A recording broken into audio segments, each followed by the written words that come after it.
Hey guys, this is E-Rock X, the Don King of Xbox, the hype man for the Xbox brand.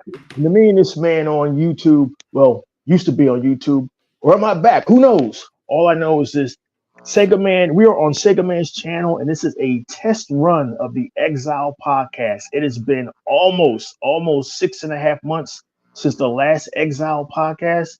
We are back thanks to Sega Man on his channel. Hopefully, we're going to try to do this and rotate, hopefully, through the other channels once a month. Once a month is a fantastic format so that we can cover all the news that happens. I know news moves in a 24-hour cycle, but that's why we got the Outlaws of Xbox podcast, the Xbox Lions Den, and of course the Unlimited Truth that always comes where the truth is needed. And in this gaming industry, the truth is always needed. We are back to talk about the gaming topics tonight. And as always, I am joined by the man who made this possible tonight, my number one with a gun, Sega Man 101. Sega Man, thank you for your hospitality, and let everybody know who you are. They already know where they can find you. This is your channel, but shout yourself out, Sega Man. What's happening? What's happening, everybody, man? I'm glad everybody showed up. This is the debut and the rebirth, man. The Exile podcast is back. Remember, guys, I was talking about this a few months ago. I needed to figure out a way that I wanted to bring our podcast back where it all started from, man. When I started podcasting, it was with E-Rock and the crew. You know what I mean? So I'm very happy to announce that the Exile is back with our brother E-Rock, the Don King of Xbox, Tuck Master, Unlimited Productions, He Bought Others Inc., and Our Lady of Xbox, Dea, the First Lady of Chat, man. You know, we are back, man, in full effect. And big shots out to our fans. You know what I'm saying? The chat, man. Big shout out to Smitty Smith and Anthony Chipmunk, Dave, Emmanuel One. Look at all these brothers in here, man. This is it's going to be a fantastic night. What a great time, E-Rock, to come back with the Exile, with what's going on with the most powerful console and the best box, which is the Xbox, man. It's just rocking it, man. Hey, glad everybody showed up, and let's get into it. E, I'm so glad we're back, brother. I'm glad we're back too, guys. To the audience, we really didn't have a format prepared today because Sega Man really did this at the spur of the moment because he works. Everybody works and everybody's busy. But we do have some bullet points we're going to go through, and to help us go through them is a man who should be asleep, but he's knee deep in this console war. And I'm talking about DJX Tuck Master. Tuck, let everybody know what you're about and where they can find you. Let me tell you right now, everybody know what I'm all about. Let's just get this show to rocking. There we go, man. This man likes to waste no time whatsoever. And of old-fashioned Tuck, bro. I like it. That's right. And of course, when the truth is needed, that's when our good friend, man, my younger brother in this game, the Unlimited Truth, Unlimited Production, will be there with the truth. Unlimited Production, man. It's always good to have you with us, man. We started this thing with you. Matter of fact, there's your logo right there in the Exile logo. Let everybody know where they can find you, brother. Yeah, that's right. It's your boy Unlimited Production, and you could always find me when the truth is needed on the Unlimited Truth. But you could always also find me back in the Exile, back on Xbox Alpha, and back on We Got Games. And hell, I've even joined Tuck on the Lions Den a few times as well. Excellent, outstanding. Nice. Outstanding. I've been trying to join Tuck in the Lions Den forever, but he goes on sometimes at 7:45 in the morning, sometimes 6:45, and one time even 12:85. So you don't know when they catch it. Smitty Smith, man. Smith said, Tuck Master, the leader of the Water Cooler Wars. Oh my Lord! The Watercolor Awards, boy, that's something else, boy. That's good. That good one. Smith's crazy, man. That's a good one, Smitty Smith. That's a good one. My man Tucker at his job is always in a constant state of alert, so you never know what's going to go down there. But guys, Tuck be giving reports back. He be giving reports back from his discussion with his coworkers, like he's fucking Walter Cronkite during Vietnam. He be coming up like, "Hey guys, we got breaking news today at the Water Cooler Wars." The ponies, man. I'm like, shit. Tuck. My coworker said a preemptive strike this morning and asked me about Xbox. All kinds of shit going down at Tuck's job. But guys, man, what an amazing year it has been. What an amazing 6 months has been since the last Exile podcast. I don't even know where to begin. Do we begin at the fact that Xbox had another banger of a quarter where once again Game Pass in one fiscal quarter made $3.9 billion with a B. Game Pass is outperforming any of Xbox's expectations. Um, Not only that, but in the last 6 months since we've been going, everything has happened on Game Pass. Hi-Fi Rush, Redfall, which we all enjoyed. Starfield, one of the biggest launches in Game Pass history, with over 10 million players. Um, Xbox finally closes the Activision, Blizzard, and King deal. So Xbox now owns Call of Duty. It now owns Crash Bandicoot. It now owns basically everything. And it's just been a banner year that just doesn't stop. Phil Spencer is riding high. But again, in the 6 months since we've been going, so much has happened. Unbelievably, PlayStation went and to our boy crying in line, Jim Ryan, knocked on his door and said, Jim, guess where you're going next? He says, where? You're going home. And they sent my man home. So I got to start with Sega Man. Sega Man, the last 6 months is overwhelming. It's too much to cover. But Xbox is in a fantastic position. PlayStation's Jim Ryan has resigned. He's heading out the door. I mean, did you ever imagine this last 6 months that Xbox would be on fire like this and PlayStation would be crumbling before our eyes? Because we'll talk about the release of Spider-Man 2 at the end of this podcast. I don't cover PlayStation games because I don't play PlayStation. But we're going to talk about this. We're going to talk about these bugs that Spider-Man 2 has because they talked about the bugs, if any, that Starfield had. But Sega Man, Xbox is doing incredibly. Game Pass is making money. The Activision Blizzard deal closed. How happy are you right now, Sega Man, as an Xbox fan?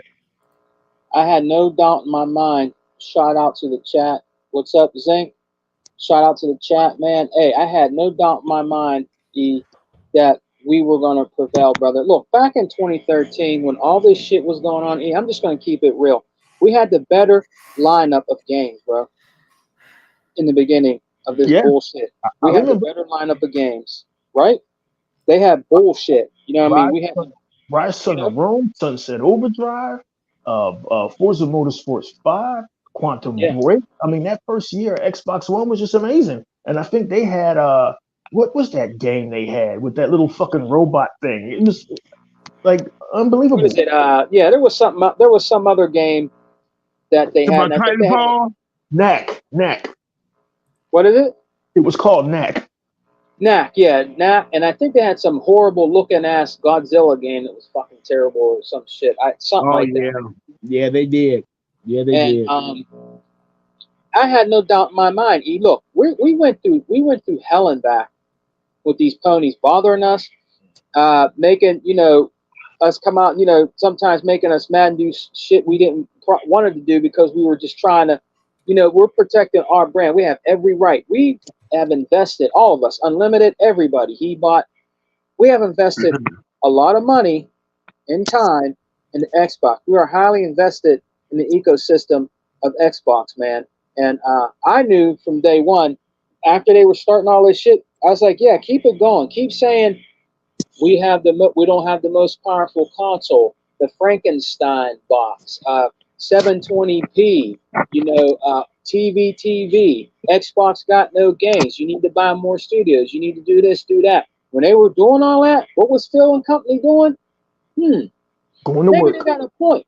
Maybe they got a point. So let's start with the Xbox One X that blew the fucking PlayStation 4 Pro that just has a little bit more out of the water. You know what I mean? That's where it started with that. You know what I'm saying? And then now we're to the series of consoles. Like he said, we will never be beaten in the power narrative ever again, and we won't be. Now we got all these game studios. We got Bethesda ZeniMax. Now we have Activision Blizzard. We have Microsoft Games Studios, The Initiative. We have all these gaming studios now, and now What are they saying now? We got a lot. We got Ultimate Game Pass, which is destroying everything on other consoles. I'm not trying to throw any shade. I'm just throwing truth. The Ultimate Game Pass is destroying when it comes to the value for your buck and gaming. It's the Ultimate Game Pass. There's nothing out there that can beat it right now, bro. It's a win-win. It's a win-win, bro. I'm so happy to see the revenue that our brother Unlimited put up on here about the Xbox and different things like that. They always want to go back to console sales. When you're beating their ass, Unlimited knows this, Tuck knows this, Ebot.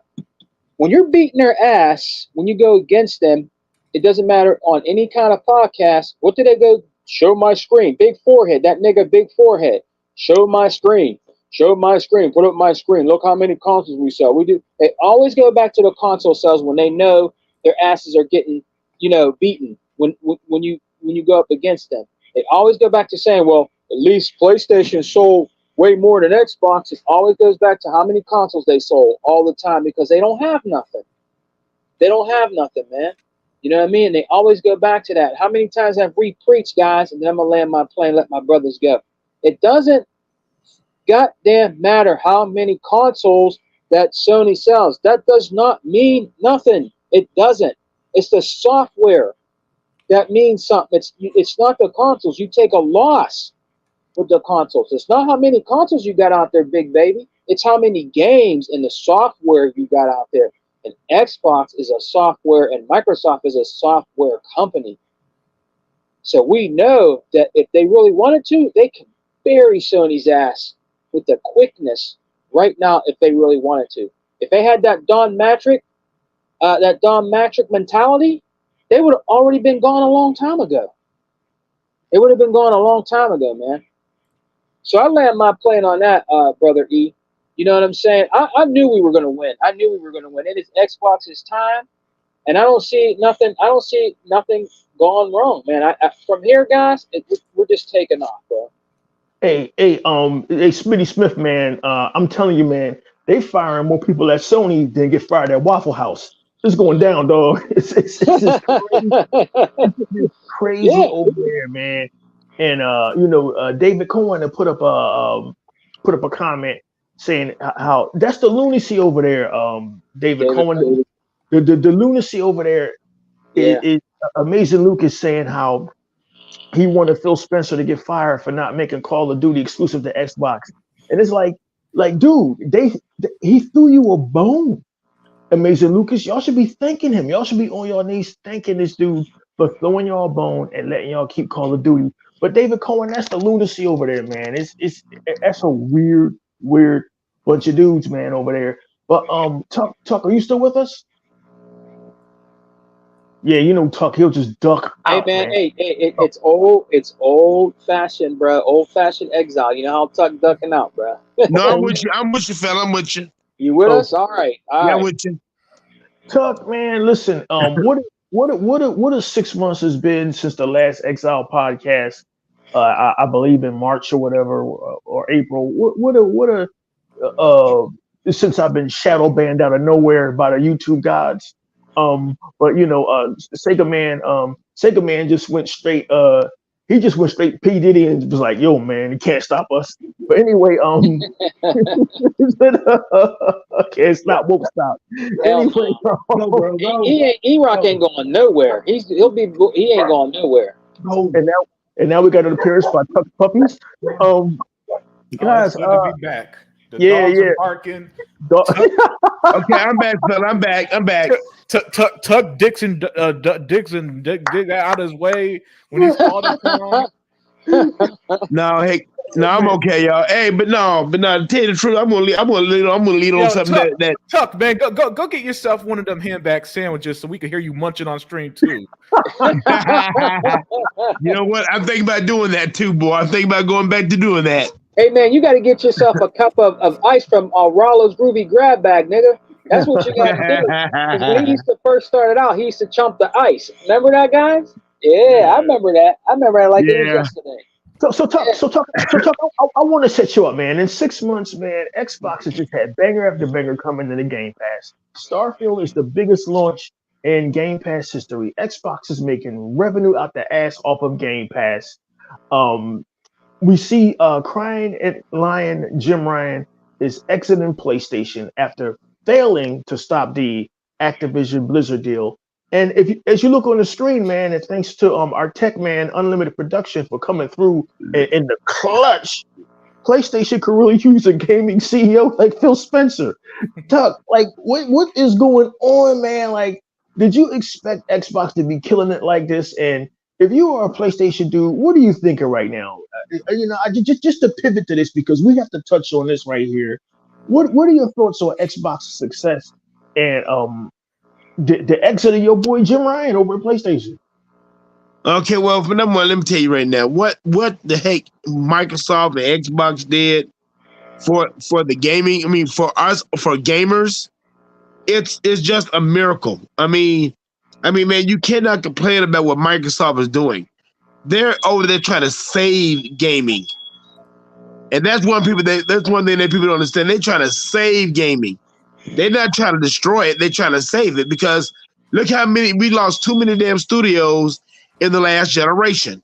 And it's just the truth. We lost too many damn studios. So what is Microsoft doing? Microsoft is trying to get all these Douglas studios together. Now, I'm not going to say they're trying to buy them all. They're not trying to buy them all. Let's get this straight. They're not trying to buy all the studios, but they are trying to help the studios, the people that are out, that does need help because these games cost so much to make. So I don't mind that. I mean, I don't mind that. And I don't give a care about what nobody say. Like we always have said, the Game Pass is not for the big wheels. They're not for EA. They're not for Take-Two. They're not out for them doing their first initial launch. If they got good studios out there that have pretty good games and they just now starting out, they will help them studios out to turn around and try to make a profit. They will pay them to put it on the Game Pass. Then whatever profits they make off selling the game, they make money off that too. So I don't know why people just so hung up on this damn PlayStation crap. I'm serious. Because it don't make no doggone sense to me. I mean, Sony always do the same old thing every single day. And they mad because things are changing and things need to change. Things need to change in gaming, period. Because at this point in time, if it wasn't because of the Game Pass, all these studios right now that Microsoft is helping out, they would have been failed a long time ago. Because everybody knows your first initial month is the biggest month is when you making money. But since Microsoft is paying these studios to bring it to the Game Pass and they're getting paid to get money to do it, hey, it's a win. It's a win-win for them. It is a win-win for us. There's so many. I'm telling you like this. Ravenlock. I'm gonna play like this. Ravenlock. Do you think Ravenlock would have made it by itself? No. It's a brand new studio. I mean, it would not have made it by itself. Atomic Heart. It would not have made it by itself either. That's another studio that would have just forked up too. And then the biggest one, with Triple Cup. Cuphead. With them blind bastards and everything. They know they should have just stayed with Microsoft and that's it. Look what they did. They helped them out. Now they not even in existence no more. You haven't heard anything about them, and Xbox and Microsoft helped them out. So I can understand why Microsoft did what they did, and I'm glad to see them do what they did. They went on there and said, okay, y'all want us to have competition? We got competition. So now bring it. Sony, bring your competition ass on. And hey, because as of right now, your competition ass is so damn broke because what the hell's going on? You got Blizzard being sued. You got people being fired. You're firing people out of the yang. And I hope Microsoft do pick up one. I hope that Microsoft do pick up that old girl. I mean, I don't know if they need her or not, but she'll find something else to do. And Jim Ryan with his lying ass, Jim no face lying Ryan, that's good that his ass got to go because of him. I'm gonna put it like this. I'm just not gonna blame it all on him. I'm gonna blame it on Sony too, because Sony, I mean, yeah, he is a CEO, but he got people that's running him too. So, so he got ahead and did what he did, and I'm glad to see the Xbox deal did go through. And say, man, there's only one more the game that you did not mention right now. Forza Motorsports is doing 34 million. Nice. 34 million people online. That's what's up. So when people go around and talk all that noise, Xbox only got 24 million. Only got 20 million people on Xbox Live. I mean, on the Game Pass. Yeah, the numbers don't match up. That ain't nothing but a big lie. And Sony's numbers do not match up, dude. I went to Walmart today, dude. I saw all them Spider-Man cases back there, dude. I wanted to ask the lady. I said, "Have they been selling?" She said, "Miguel, they really have not been selling at all. Maybe one or two, but they have not been selling that good at all." I went on there and went to GameStop, dude. They're already turning the damn game back in. Wow. I'm just being serious. I mean, you only get maybe 15 hours of game time? I mean, 5 hours of cutscenes? So the game is real short, and that's it. So, and I'm glad to see what's going on with Sony.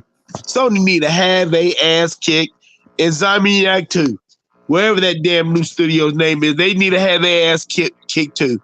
Because at the end of the damn day, and these damn reviewers need to have their ass kicked too, because there ain't no way in the girl you gonna tell me that game gonna get 9s and 10s, and you knew that game was buggy as hell. Y'all need to have y'all asses kicked, and what they need to do, I hope they go over there and find them, the reviewers who's ranking these games, because we don't need them around. We don't need them people around at all. We need good reviewers that's going to be honest reviewers and not that bullshit. So right now, what else do you want? Oh, it's swinging in the sky. I can't get it. That's what I'm saying. Swinging in the sky. I mean, it's a bird. It's a plane. It's Magic Cube. Wow. So, but y'all, all I gotta say then, man, what Microsoft is doing is a miracle. I love what they're doing. I mean, it's not a miracle because they got a vision. And Phil Spencer had that vision, and that vision is going real good with Microsoft, and I'm loving what he's doing. And the main thing, what I like what he did was that he said, "Okay, y'all, you know what? We're gonna wrap this thing up. Let's go ahead and just pull the wheels off and be very, very aggressive on what we got to do, and that's it. And show these damn Sony ponies and these Sony's industry what we all about." That's all I got to say on that, y'all. E-Rock and Tuck and brother, Unlimited Production, always bringing that fire. Now, as you see, guys, in our chat, what's on screen now, is that really acceptable? Seriously, just to pay $70 and see a fucking sugar cube or whatever that is, come on, man. Is that really acceptable? This is supposed to be greatness await games, and the PlayStation is just the best and can beat X for all this stuff. Look at that. I mean, is that really acceptable? That's ridiculous. I would be so mad if I had to play my Spider-Man game like that with what's going on right there. That's terrible. Keep in mind, Sega, man, this is the same game of media. The same game of media that's protecting Spider-Man right now is the same game of media that hopped all over Redfall for textures not loading in, and the few minor glitches that it had. This the same gaming community. And everybody's just been exposed, man. But we've been exposing them. We've been exposing them for years. We know who they are. We know what they're about. And we know that Geoff Keighley has already got this game right here you're seeing on screen, guys. Yeah. Nominated for awards in 26 categories. He gonna make sure this shit wins and make sure Starfield gets nothing, even if it's even nominated. This is who these guys are. We're not surprised by anything they do anymore. So look, now the dude is going to the hospital in the queue, going to sit there and watch him go to the hospital. This is wild. But good stuff, Tuck. Good stuff. Tuck is on fire tonight. Unlimited Production, man. You've been following all of this craziness, man. The last 6 months since we've been going has just been amazing for Xbox. Game Pass has been on fire, man. It's like every month Game Pass has just been getting game after game after Yeah. game. The quarterly revenues are up. And again, somebody may say unlimited production. Well, what does Xbox revenue mean to you Xbox dudes? It means we're going to get more stuff in Game Pass. It means the Xbox can make raw moves like buying Activision Blizzard. And it means that our ecosystem is going to be the best ecosystem, and our roadmap, which is well into 2030, is just clear. We know what's coming. We know when these games are coming, and it is a ton of them. But unlimited production, man, everything has just been going incredibly, man. Starfield, one of the biggest launches in Game Pass history. Meanwhile, over on the Sony side, and I got to use them because they're the ones who Xbox is constantly compared to in every conversation, whether in the gaming circles or the media. Over on the Sony side, their CEO has been shown the door. There's firings over there. And Spider-Man, their big game of 2023, their only big game of 2023, has released with glitches. Unlimited production, man. Did you expect this last 6 months since we've been going to go down like this? And what are your thoughts on the success that Xbox is having? And what are your thoughts on PlayStation just crumbling and the media and everybody just ignoring it? Yeah. Okay. Let me start with Xbox success. Congratulations to Xbox. It's glad to see. First of all, it's glad to see that Xbox was proven right, because every single thing they wanted to do in 2013 ended up happening. Now we're at the point, E-Rock, Tuck, and Sega Man, where the PlayStation 5 disc digital version, if you want to add the disc, it needs to be always online to use. And is anybody outraged? Did you see anybody make videos? Nope. Did you see anybody call out? Did you see anybody like Jeff Keighley call out anybody at Sony? Well, to be fair, there's nobody at Sony to talk to right now, so I guess you can't call anybody out, right? So but was there any outrage? Was there anything? No. So that tells me that everything that happened in 2013 was just fake outrage, right?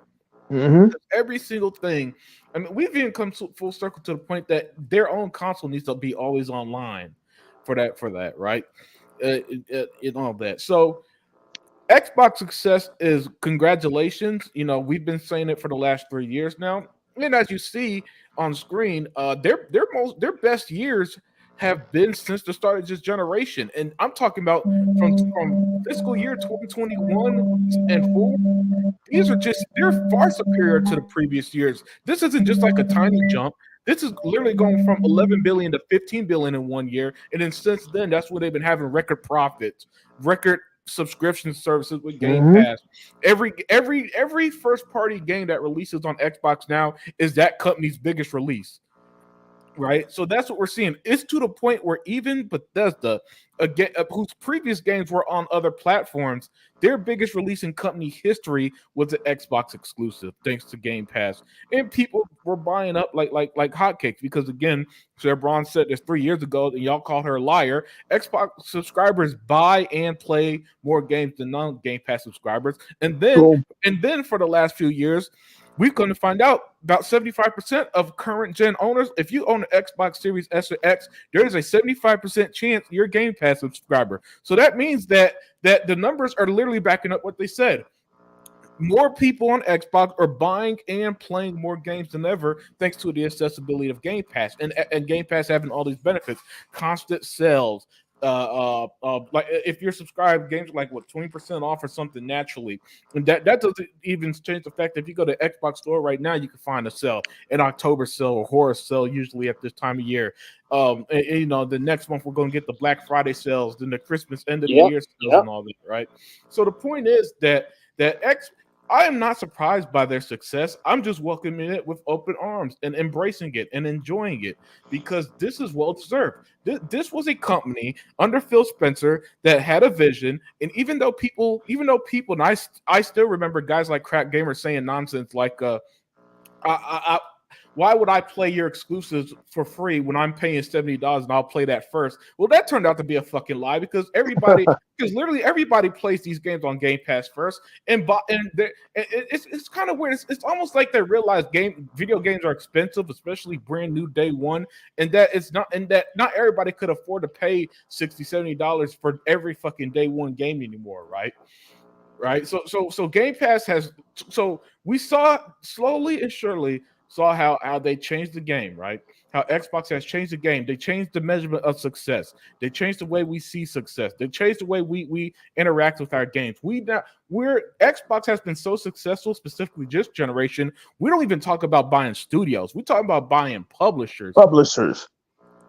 And lo and behold, and they end up with two of the biggest on the planet in the whole gaming universe, basically with Bethesda and Activision, right? So I'm all in on the success. I am extremely happy for the success. I'm so grateful that when I jumped on the Xbox One bandwagon in 2015, which thanks to Sunset Overdrive, right, and the console was like $300 at the time, that I knew I was making the right decision then, because it's been paying off dividends.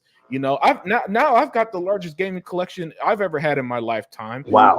Gaming is more accessible than ever. Xbox has more games, has so many games we can't keep up.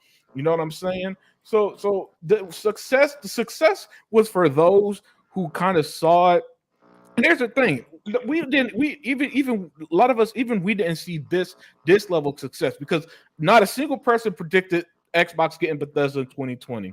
Not a single person predicted Phil Spencer to put out a tweet in January 2022 saying they own Activision. And these are people who claim to be insiders, right? Who claim so hard to be insiders. And every other day, E-Rock, they're telling us, "Ooh, I got a big secret for you guys. Tune into my show." And then they tune in, they get lied to, and they wonder why their channels are dying, basically. Mm-hmm.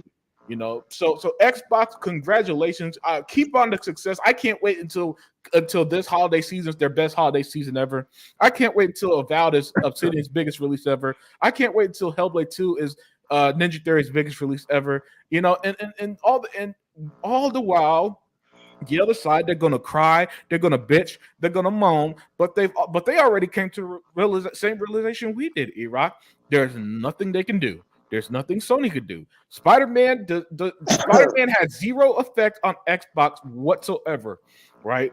And now they see that there's no God of War, there's no Spider-Man, there's no Wolverine in the future that's going to compete with this. At best, they're hoping Sony, one of these sorry ass game as a service guys, could take off, which they won't.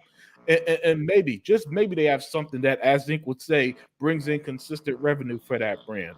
And then on the flip side, Sony's recent failures. Look, guys, and I was saying this to the panel earlier, and I'm going to say this to the chat now. This year has been absolutely terrible for Sony. Absolutely terrible. And let's put into perspective how terrible this year has been for them.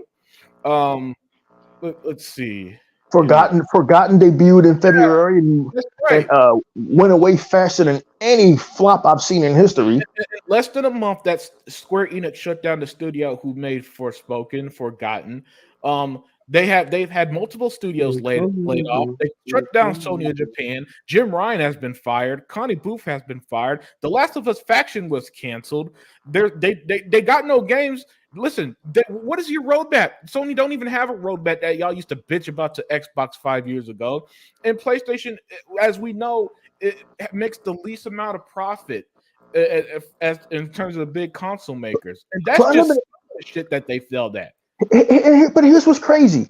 Here's what I see every day on Twitter, because I'm not on Twitter. I usually see tweets in our chat or whatever. Here's what I see every day on Twitter and on Instagram. Xbox is going to leave the gaming industry in 2027. The Xbox brand Xbox is dying.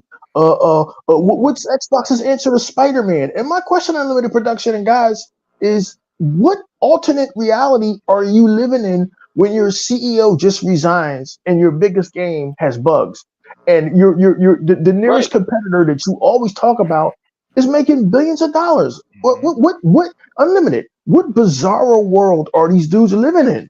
Yeah, bizarre world is exactly where they're living at right now, because they're what they're putting out there does not match up with reality, and it is there. And by the way, it's going to be their fault when they're going to be somehow surprised when Sony's out of the business world in a few years. Like I think Michael Pachter said 2 years ago, he didn't give Sony a fucking decade left, right? Mm-hmm. And so what was I saying? Oh yeah, about Sony, man. About people saying this thumbnail tells the whole thing. It tells the whole story. Yeah. So listen, there is not a single Xbox fan on the planet saying, man, Xbox needs their own Jim Ryan. We make fun of Jim Ryan. We are making fun of him when he was traveling around the world to try to stop this damn Activision merger. All right, so it's funny to see everything just come full circle, right? And now the losing side is listen, when your biggest game of the year, Spider-Man 2, you got to share revenue with the parent company that owns it. That's not a big deal to us. I'm sorry, it's not. Listen, I am a massive superhero fan. Love superhero games to death. But the problem is, I played so many Spider-Man games in my lifetime that swinging through New York City just doesn't mean anything to me. Of course, but even the numbers came out that they were wrong. They were counted wrong. Yes. Yeah. Oh, thank you, Hebot. Thank you. That's what I wanted to say a second ago. Let me piggyback off what Hebot said, because earlier today, because first of all, they put out that, this has been the fastest selling PlayStation 5 game ever, something like that. One of the best selling games of the year. It turned out, first of all, it didn't sell more. Hogwarts Legacy and Multiplat sold more on PlayStation this year, and the numbers were double counted. So there's a lot of fake numbers, if you will. You know what I'm saying? Fake numbers, because it was double counted. They went back, got their facts straight, and said, "Oops, never mind. It didn't actually sell nearly as much as we said it did." You know. Wow. So when Sony lied, when Sony lied to y'all the other day and said 2.5 million people bought Spider-Man 2 in one fucking day, it set off them alarm bells. This sounds like bullshit. I was concerned that it's bullshit because that's all Sony does is lie to you guys' face. And here's the thing, I kind of get it. Because y'all been lied to so much, y'all think they're the ones telling the truth, and for some reason, no matter how much facts, how much numbers, how much proof, how much articles, how much research you put out there, they are going to deny until the day Sony's officially dead, and then they're going to sit here asking what happened. We found out that Sean Layden was forced out of the building at gunpoint today. Hey, other thing, let me see this 1, 2, 3, 4, 5. Is there any way we can get other Zik in here? Because I don't think D is joining us tonight. Yo, man, could you imagine? I can send them a link. I can send. Could you imagine? If you can send the one if you want to, Brother Unlimited. I can send the one, but if you want to, go on ahead. Yeah, I just sent it to him.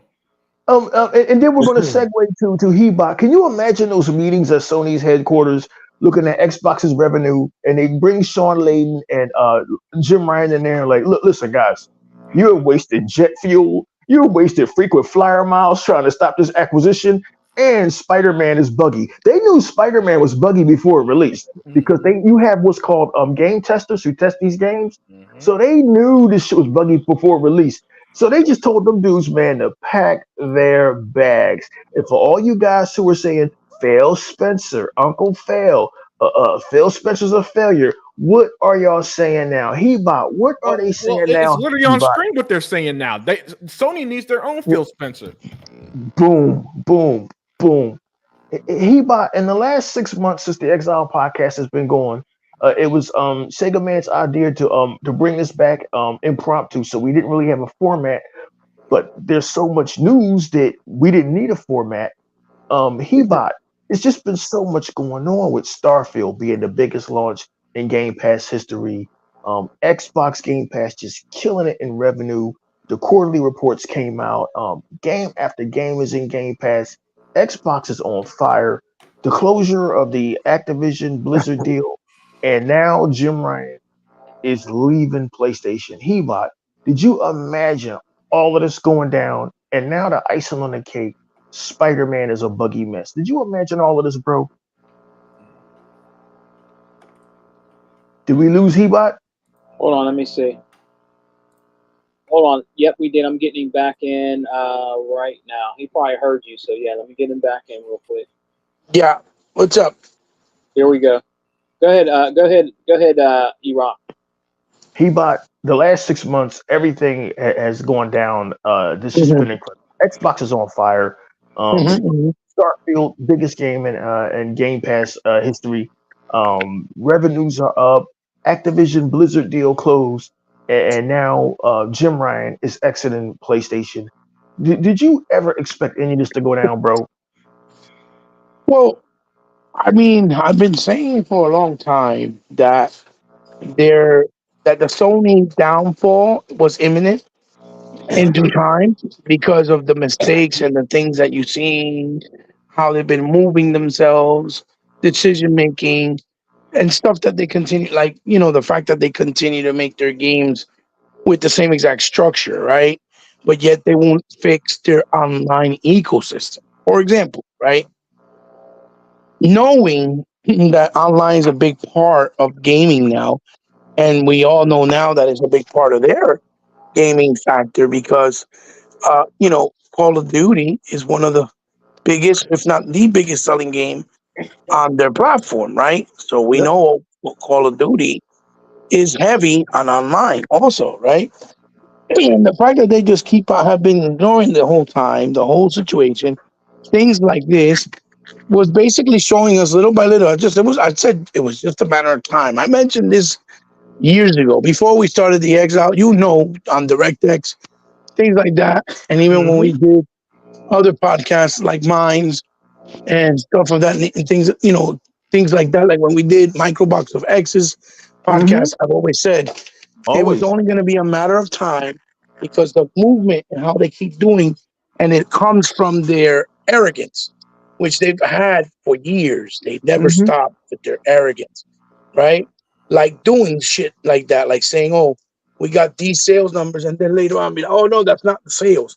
Shit, you saw it when they said, "Oh, we were doing a 500 million console sold commemorative console," and then you come to find out that it was only 450 million that they were indoctrinated into the Guinness World Record, right?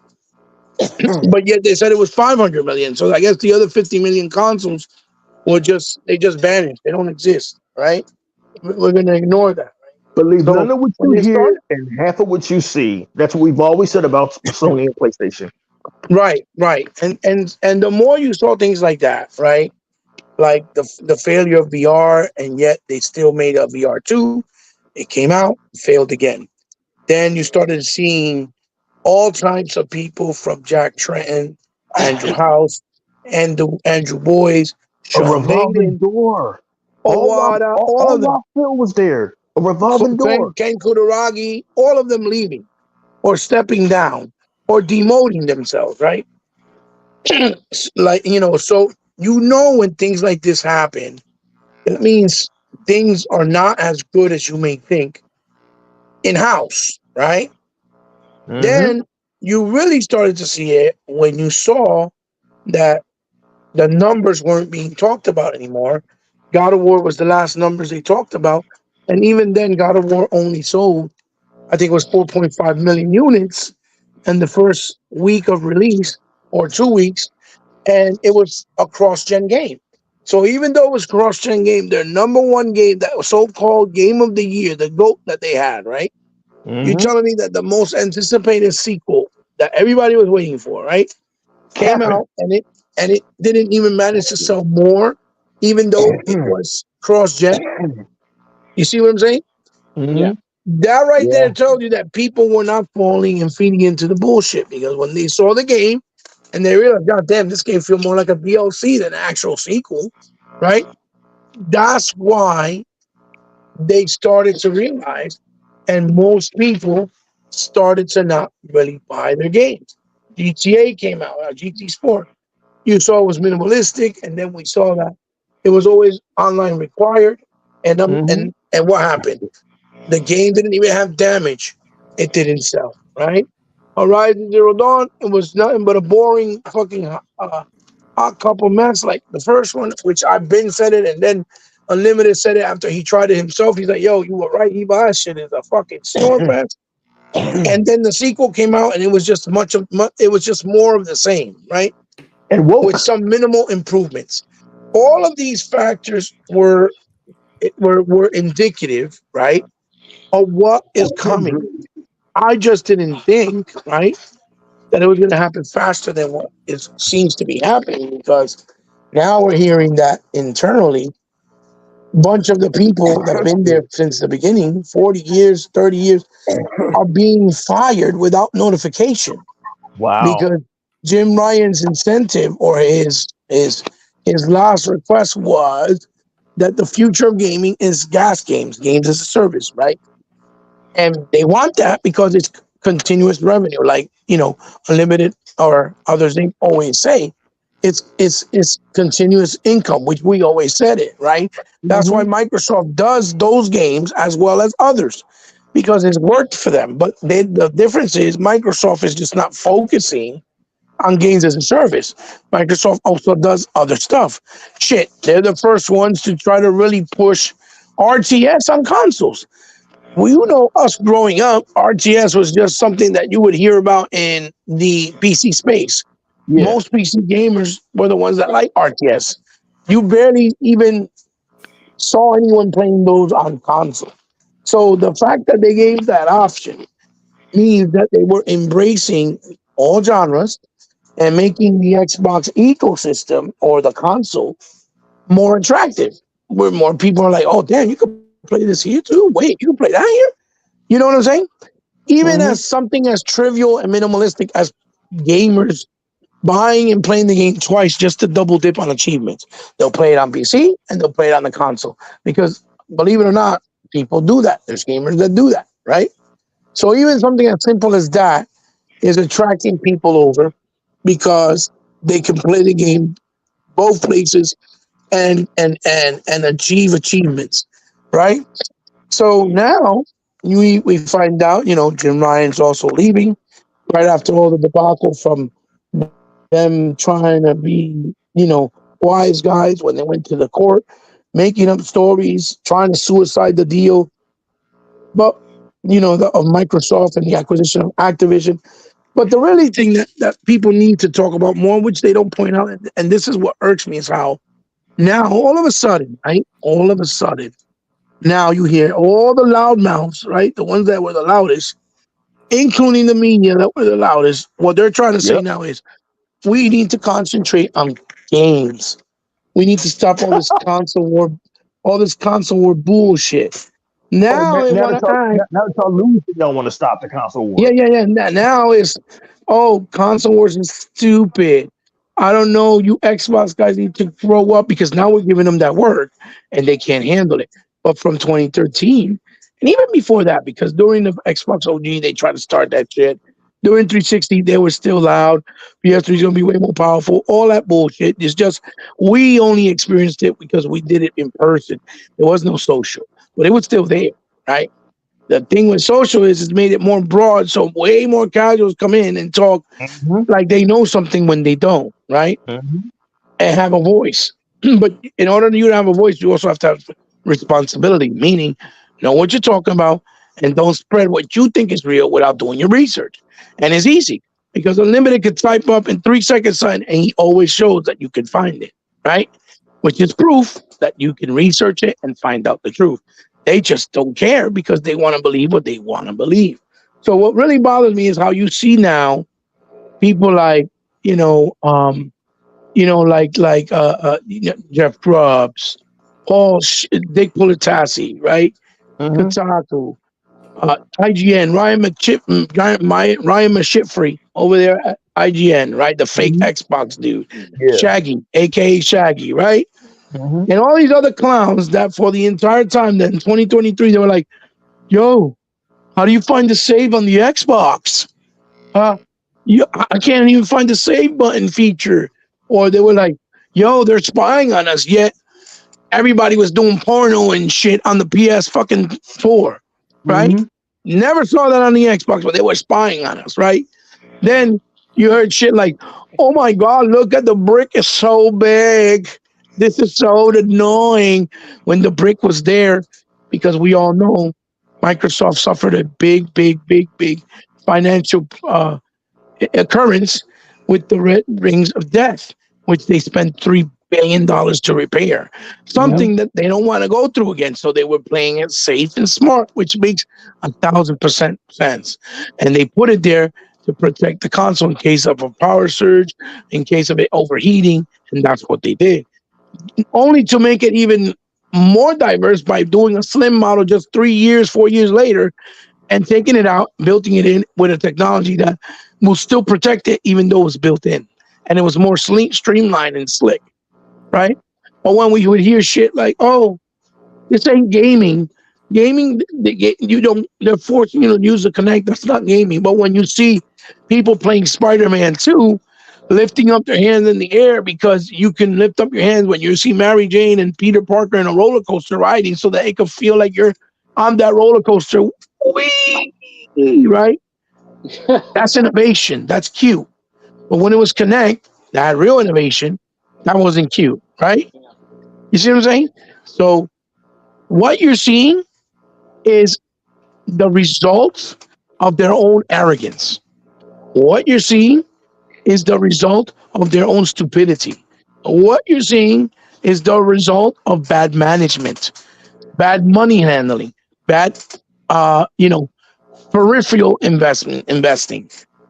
Even Gaikai for them, they spent all that money and they only used it for movies when they turned down around and took out the movie section for the fucking goddamn console. Now you can't even rent movies or watch them. To turn around again to now say, yeah, we're going to do a service where you can watch all Sony movies only and some Disney stuff and Crunchyroll, like the anime stuff, but you have to pay for it. So you can only watch Sony indoctrinated movies, right? So again, it's all those stupid decisions and hypocritical things that you're seeing the result of what's going on. And I'm telling you, you guys know when I open my mouth and say something, 93%, maybe even 95%, it comes out the way I said it is. Yeah. Yeah. Somewhere down the line. And I don't have to repeat myself. Huh? I said most definitely he bought. That's Well, true. you guys have seen it. And I never bragged about it. Never. I just say, I said that, right? And look, that's all I ever say. You don't see me say, yeah, nigga, kiss my feet. I told you I was right. I don't do that. I'm not an arrogant prick. I'm not full of myself. I just notice, observe from all the experience since Sony came in and all the dog shit started happening in gaming since their inception. Because that's when all the stupid drama shit started with the console doing fucked up shit, mudslinging, buying out fucking people. Because Nintendo first did it, yes. But it wasn't to the extent like the way No. Sony Yeah. fucking No. did it. They Sony took took it it to to a a whole nother level. whole nother level, right? And that's the difference because at least when Sony and Sega and Nintendo did something to each other, it was actually in good taste and it was being respectful to each other's legacy, right? Sony didn't do that. Sony basically came in with their fucking pockets full and said, fuck yeah, we got money more than you. You don't like it, too fucking bad. This is how we're going to do it. You see what I'm saying? Yeah. And Mhm. that's why I said I don't respect Sony. None of And that, us here respect Sony. I'm sorry, what happened? and now that it's being done to them, the media doesn't like it. Yeah. Now is why are we doing this console war shit, bro? That is the most irritating shit. I swear to God, I want to get out of my phone and punch somebody in the fucking face when they say this shit. I had Did they some say donkey what? dick said that shit to me the other day on Twitter. I was like, yo, my What dude, did he say? that some donkey dick YouTuber that looks like Jesus. He was talking about all these Xbox guys that can't stand it. They're crying and they're hating on Spider-Man. Console wearing like little kids, and they should be ashamed of themselves because they're grown ass Oh men. yeah. I was like, yo, my dude, you clearly weren't here since 2013. So what you Mhm. need to do is just pack your shit and shut the fuck up. Because Wait, if not, hold on, hold I'm on, gonna hold make an on. example out of you. Yeah, go Hold, ahead. hold on, hold on, hold on, Hebot. He Yeah, said that towards Xbox guys. So yeah, yeah, yeah. he never he wants me to believe he never once saw all this shit to Sony fans. Hell, Sony themselves. Sony literally did console warring in 2013 with that video. This is how you trade games. Yep. Right. No, Yeah. They're the ones that started nobody it. saw that. Only They're Xbox. All right. Hey, Unlimited. My gamer profile is that of Yoshida with Adam Boys, doing that trade off where they started the console war. And if you look at it, I put this is how it started because they started it. Now, Xbox fans are trying to finish it. And they were trying to say, oh, we need to do better. We shouldn't want to wish for them not to be here. I'm like, no, fuck No. that. No. They're Y'all getting going. what they deserve Yep. because you don't Yep. know how long they've been doing this bullshit. This started not now or in 2023. This started in the Sega era, okay? And the Nintendo era. Mhm. So no, fuck that. Fuck that bullshit. Keep on Yep. stepping on their fucking throat. Keep on making them look stupid. Keep talking shit because that's what they deserve. And to be honest, the industry would be much better without Sony, because what have they done for the industry in the last 30 years? Nothing. Other than copy other people's idea or be a nuisance and bring in a bunch of casual gamers that fucking suck dick. Huh? What have they done? Nothing. Okay? Only Xbox has innovated after Sega was gone from the hardware space. Only Xbox has tried to be consumer friendly. Only Xbox has tried to be for the gamers first and foremost. And they're like, yeah, but the only reason Xbox did it was because of Sony. And like, no, it wasn't, motherfucker. Because if that was the fucking case, then why is it that the Xbox OG shitted all over the PS2 in graphics, Yeah. engineering, features? Huh? And what did Sony do? They paid off every developer to make sure that they didn't bring it to the Xbox, because everybody was like, damn, that machine is powerful. We could actually fucking innovate and realize our vision for our games with no compromise, because the PS2 was a fucking fossil and of a fucking dinosaur at that point. You see what I'm saying? Why is So hold Tomonobu? Why did Tomonobu run to Xbox and make Ninja Gaiden? Because he was like, that console is garbage. Their method of doing business is garbage, right? Only a few selected people believed in Xbox and saw the truth and saw their vision. And those guys are the ones that had the most success because they were by Xbox side, that they're still around today, like Ninja Theory, which that's why they bought them, because they gave them their first opportunity with Kung Fu Chaos. So y'all want to talk history all day? We could talk history all day, but I don't want to prolong this enough so everybody can get to the next topic. But the point is, I didn't think it was going to happen this fast, E-Rock. But now that it is, I'm not surprised. And to be honest, they don't need to be in the industry, because Microsoft will keep innovating because they're about gaming. They respect the goddamn culture and the gaming industry. They respect developers. This is why they went out and purchased Bethesda and Activision as well and tried to help them, because not only does it work in their favor, but they're helping developers that have been around for years. Their legacy of companies that have been around since Atari, since Odyssey. Microsoft wants to save the industry. The only thing Microsoft does bad, to be honest with you, is the fact that they're not really pushing their exclusives on disc to give options. And that's it. And the reason why they do that, is there even a reason, even though it may sound like damage control, but this is the truth, is because developers make more money digitally. With physical copies, since there's a third party, a third man, so to speak, they make less. Like Sony, they're making way less because every physical copy sold, they got to separate with the third man, and they got to separate it with Disney. So they're barely making any money off this game. You see? That is why Microsoft, I think, is more apprehensive about pushing their first parties physically, because they want the developers to make more money. You see what I'm saying? Mm-hmm. And that is why they keep growing in revenue. But that's my take, E-Rock. I'm glad it's happening because they deserve it. I don't feel sorry for them. If Sony came out and gave a speech and said all these things, forgive us, and we've been messed up, forgive us for this or that, maybe I would say, okay, you can have a second chance. But not even then, I wouldn't really care, because we all know it's probably going to be hypocritical and fake anyway. It's going to be a cry for help because they know they're in their last limb and they don't want to die. You see what I'm Good saying? shit. Good shit, That's it. Heba.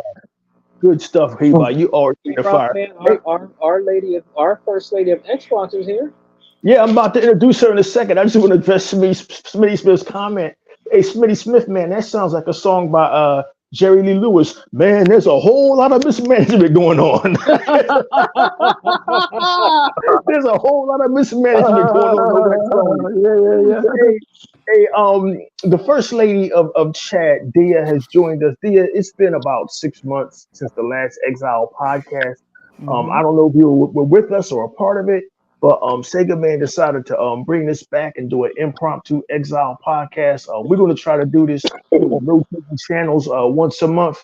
But Dia, it has been just a mind-boggling 6 months since this podcast has been going. 6 months where we've seen Hi-Fi Rush, Redfall, Ravenlock, Starfield is one of the biggest launches in Game Pass history. Game Pass revenue is through the roof. Xbox is doing phenomenal. And in juxtaposition, we're seeing a PlayStation that has lost their footing. Jim Ryan is out the door. Spider-Man, their biggest game and only game of holiday 2023 is a buggy mess. Mhm. Dia, did you ever, in your wildest imagine that Xbox would just be killing it like this? And did you foresee Sony's fall, which I mean, as Hebot said so eloquently, was bound to happen, and it was incoming. Did you even remotely imagine any of this, Dia? Well, first I want to say congratulations on coming back, E-Rock. I felt like it was always a part of us that was missing when you left, and I'm Yes. really, really glad to see you back. I used Oh, to thank ask you. about you all the time, like when is E-Rock getting in here? Yeah. One Oh, thousand So thank percent. no, 1000%. yeah. So it feels good. It really feels good to see you back here, where you belong, if you ask me. well, thank you so much. And one more thing, I think you deserve to see this moment that we're seeing in history. You fought that good fight for all these years, and now you're seeing the collapse of Sony. And you guys warned people for years, and I think now you've been vindicated. All you got to do now is just sit back and enjoy the show.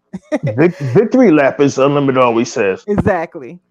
Um, as for the question, I saw some warning signs, but I honestly gave Sony more credit than I put it this way. They made mistakes that even I couldn't fathom, right? Hmm.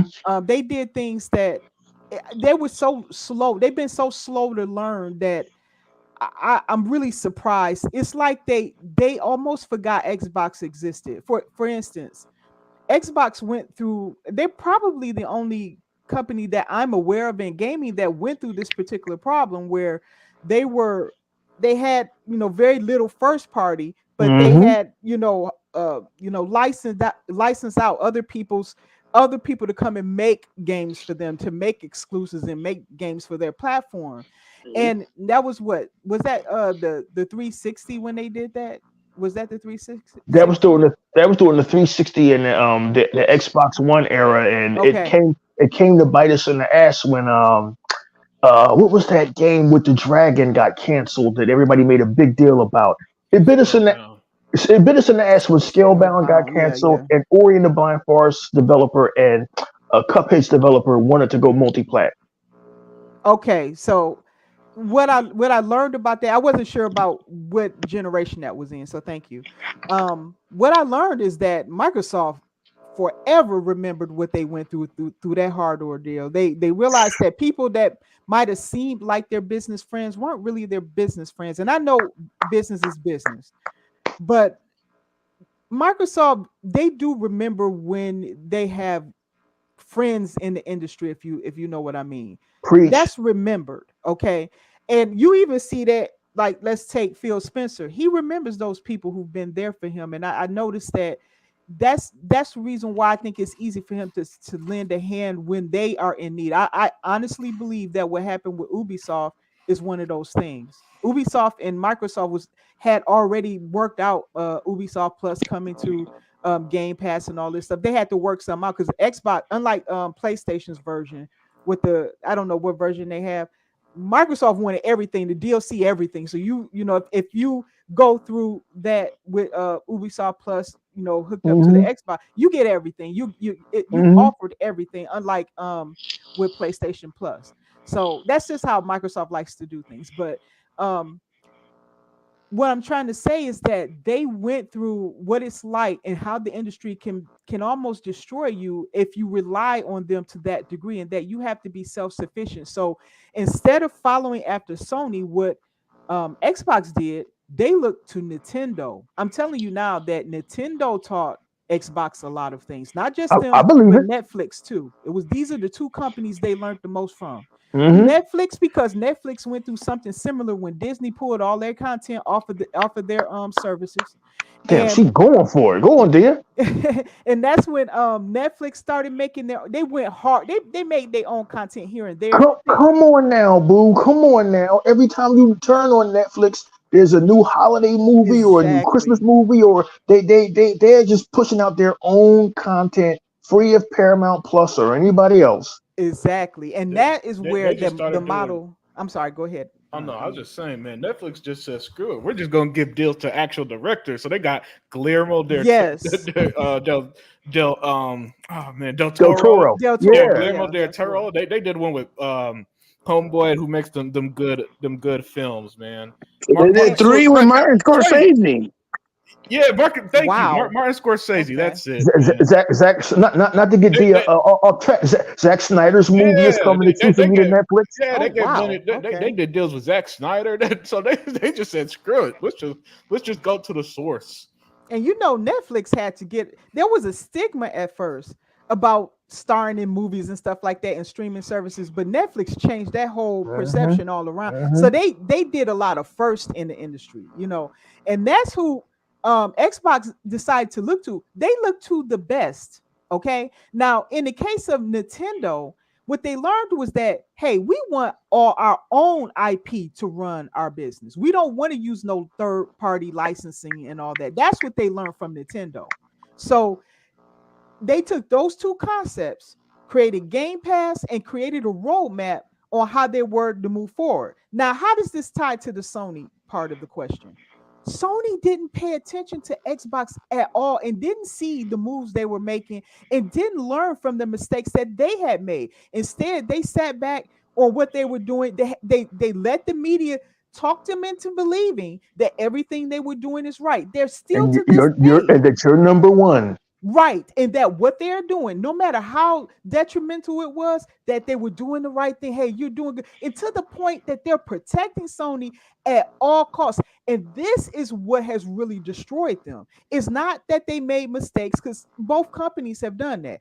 It's that Sony never learned from their mistakes, and they were blinded by that because the entire industry tried to protect them from what they would normally have to learn from loss, right? From making these mistakes. Xbox had to go through it, and they learned through that. They came up with a roadmap, they came up with a model that is successful to the point now that they've always blazed the path when it came to gaming, but it's unbelievable what they're doing now and what they're going to do in mobile and how they're going to redefine gaming moving forward. It's a sight to see. It's really fun to just watch Xbox and see what they do. And now all of Microsoft, because Satya is just all on board. And so this is a fun era for us who have Xbox, who love the company for what they're doing and want to see them do greater things and to improve where they need to. But man, this is what comes of no one holding your hand, that you have to fight to the top,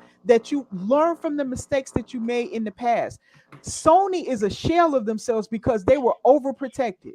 And this is what has destroyed them. So right now, as it stands, people seem to have a lot of faith in PlayStation. They think that their brand is going to still pull them through this. That Xbox, Spider-Man is going to pull them through this. That's Spider-Man what's is not crazy. going to, they don't even own Spider-Man. That can't do it. You know, Yeah. so the problem is they do have their own IP, but they mired their own IP into the single player over the shoulder format. So now they're trying to You know come up what with really ways. opened their eyes too, Dea? Just to What's add to that? what you're saying, What's my that, love. Ebot? Hey, how are you, by the way? Oh, I'm fine. And Um, you? You better doing now good, because we right? have you here, right? Oh, okay. Um, that started really when everything started. You know, Iraq mentioned Scalebound. That was a big part. But when it Yes, really yes, started yes. was when Microsoft made the deal with Square for Tomb Raider 2, where it was going to be episodic, and they said, no, we'll fully fund it, we'll publish it, and it'll be exclusive.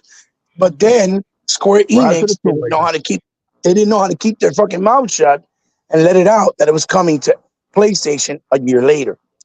Okay? Because they kept getting interrogated by people like Ryan McCaffrey from IGN, right? And then after that, the other slap was they did Dead Rising 3 for the launch of the Xbox One, that they fully funded also, added all those features where you could do bomb calls with your fucking iPad, talk to the mic to distract the zombies with the Connect, all kinds of awesome things, right? To immerse you in it. And then after it had success, a year later or a couple of years later, they go, oh, well, let's do Dead Rising 4, but we want it to be a multi-plat. You see what Mm-hmm. I'm saying? After they Right. funded the game for Capcom. You see what I'm saying? That's when Right. all this started. Phil was like, you know what? And then he Ebot, saw tell that them about Capcom went and gave Sony a deal for Street Fighter, and it wasn't coming to Xbox at all for Street Yeah. Fighter Yeah. 5. So Yeah. he's like, you know what? We're not doing these third party deals. And also the Titanfall, because when Titanfall got the success, EA went behind their back and bought the fucking Respawn guys when they came to Xbox, and it was only Microsoft who gave them the opportunity to do Titanfall. Nobody else wanted to do it. Okay, Tell him for about, the tell him dude. about, tell him about Studio MDHR. And then Studio MDHR, where they had to lease their fucking house developing the game until Microsoft came in and published, and they said it was Wow. going to be a lifetime exclusive. And then once they Cuphead. did that, the wife came to them and was like, can we put it on PlayStation? Or Wow. Nintendo, because it's a good fit. And they agreed. They said, okay, fine, no problem. But then they didn't help them fund the DLC. And that's why the DLC took like another 6 years for them to bring it out. Because when there's no money, it's not going to be easy, you see? Right, right. And they did the same thing with Moon Studios. Moon Studios is not even a studio that exists under one roof. Ori and the Blind They're Forest, right? all virtually around different parts in the world, right? They were the first true developer that started that virtual shit before pandemic, right? And the whole time they're like, yeah, we don't want to be purchased. Yeah, we don't want to be purchased. Microsoft funded the full game completely, believed in it with the idea of the Xbox program. Then once they saw the numbers that people kept asking them on Twitter, bring it to PlayStation, bring it to Nintendo, they'll sell more. That game, that's where it belongs and where gamers are. And they went and begged them. But after Ori of the Blind Forest 2, what did Aaron Greenberg announce? After this, we will no longer bring any more of our titles to PlayStation or Nintendo after Right. Ori and the Blind Forest 2. And what happened? Ori didn't sell well. Cuphead didn't sell well. Not on Nintendo, not on fucking PlayStation. It sold well strictly and only on Xbox and PC. Right? Yeah, So PC, because they I actually learned. have it Those on were all the PC. things that made them learn. And then the scale bound, of course, that's another thing. Listen, Phil was $80 just playing a million. nice guy, but he was like, watch, fuck that. Give me some time, and I'm gonna show you people, the Xbox fans, that I don't fucking play that bullshit. And he did it in a nice way. He You did. see? And look at the results. I'm sorry. I just wanted to add to what you were saying. Oh no, because we needed some kind of context because Dia was saying earlier before you jumped in all of the crap we went through during the Xbox One generation, and Right. while Xbox was learning those hard lessons from 2016 to 2017, right? All we heard was Xbox needs more games. They Yep. need to get first. They need to get first party studios. And what Phil did, man, he introduced Game Pass. And what did he do? We now see the results of this. Everything you were saying, Dia, but it goes back to you were saying about those hard lessons. Those were the hard lessons. Phil said, we're not invested in nobody no more unless we own them. Yes. And Yes. listen, there was even another little game called Ashen. You guys remember that? Yeah, I heard. I remember that. Ashen. It's an Yeah, yeah. RPG. Yeah. Hebot, you still there? Hebot? Yeah, Ashen Was was to bring it to PlayStation and to Nintendo. And what happened? You haven't heard from them. The studio, I think, closed down. They don't even exist. No. The studio who making that Flintlock game that's come to Game Pass has made. Is it them? Oh, okay. Oh, But they had to own get the another Flintlock? publisher, right? Oh, okay. Yeah. Okay, that's what it is. Because they did the same thing to Xbox. If you look back, and Unlimited can pull it up, because my man always knows what to look for. It said lifetime exclusive for Ashen. And then they went and flipped the script after they said that. And which is a Wow. humiliating thing, because after Phil made the announcement, he had to retract. And then people Yeah. called him, Phil, I thought you were saying it was lifetime exclusive. You a fucking liar. You see what I'm Yeah. saying? Yeah. And that's where one of those, that's where that Uncle agenda came Phil. from. Yeah, Uncle Yeah, Phil. they come, Phil Uncle Spencer. Phil. That agenda started from that. But Oh, like, he okay. lied. He said that they were going to have exclusive, not going anywhere. That's where all that shit started. That's where it started. Remember Phil Spencer. I wonder what they saying now. Yeah, exactly. Now they're But trying go to act like they don't know what like. Oh, I don't know what you're talking about. What do you mean? What you talking about, Willis? Now they acting like my boy from Different Strokes. What you talking Well, you about? know what I get from what I'm seeing from some of those people is Hey, that Dia, hold on a second. I oh, want to okay. let y'all finish cooking, man. I didn't want to not be here, and What's up, Zen? I wanted to let everybody know that Real quick, other Sega Man thing. is a double Sega Man is a double agent, man. This is a remake remaster of the Exile podcast. So See, I others just think you ain't shit. There you go. You so I ain't. just wanted to show my face, man. Y'all on fire tonight, and what's up to the chat? I like hanging out with my people in the chat, but I'm really illegally being on here. I'm being held hostage right now. Oh But shit. and I just wanted to throw some more shade at Dia, hoping that Sega Man and I could play some gears with her. I'll talk to you guys Uh, later, man. Have a great there Right, you night. go. brother. You had to Thank throw that little jab in. You see him, Yeah, he dear? always do. Tell him he ain't Blood in his shit. liver. Tell him he ain't shit. Hey, Zink, man, you always part of the family, man. We gotta I gotta find a way to get Sega Man upgraded to the StreamYard where you can have more than 6 people in. Yes, And yes, but yes. yeah, you know, it's kind of hard when you got the this holiday yeah, season, I'm yeah. upgrading. I'm upgrading this holiday season. We're gonna figure out a way to get it hooked up. But guys, man, it's just been an incredible 3 years for Xbox, and man, the sky's just the limit for this roadmap that we have. But Hmm. I see Tuck ducked out. But Sega man, I gotta go to you, man. Because we got about I'll say 15 minutes left. We What usually happened try to to do. Unlimited? And shout out to Daya for her elusive answer. It was so well said. It was so well said. Oh yeah, oh yeah, oh yeah. Unlimited will probably join us. We got about 15 to 19 minutes left. So we always try to do Dia on the Exile about an hour and a half or 90 minutes. But Okay. Sega man, what are you playing right now, man? I like to end off and ask everybody what are they playing right now, man? Because gaming is just I don't know why everybody's like, oh, gaming is in a bad place. Maybe it's in a bad place for them, but my dance card is full. Sega man, what are you playing right now? Well, brother E, I've been playing a lot of Starfield, man. I'm really It's a great immersed in game, that. I'm of really course. immersed in that game. That game is just. I mean, that game is game of the millennium, of the year, man, of the millennium. I think, man, it's a big, it's just a huge game. Bethesda really, here's Unlimited. Bethesda really knocked it out of the park, man. They really did, man. They knocked it out of the park, and I went to this one. You know how you can go and you can do your missions. So I went and let me put Unlimited screen up. I went just to go out. Let me go to just a place, just to go to a different place I've never been. So I went to this one place. I can't remember the name of it. It was this abandoned like oil looking well thing out in this like snowy planet. Right. Hmm. I went there. It looked like it was the only thing on the map. Everything else was far away that says unknown or you know un you know un discovered yet. So when I go inside the building, there's all these dead ass people in there. Some are skeletons, some are just laying dead. But then I don't know, these spider looking things came out of nowhere and started, attacking us and shit, man. Oh Some wow, really looked like some shit from out of the movie The Thing from the yeah. 80s.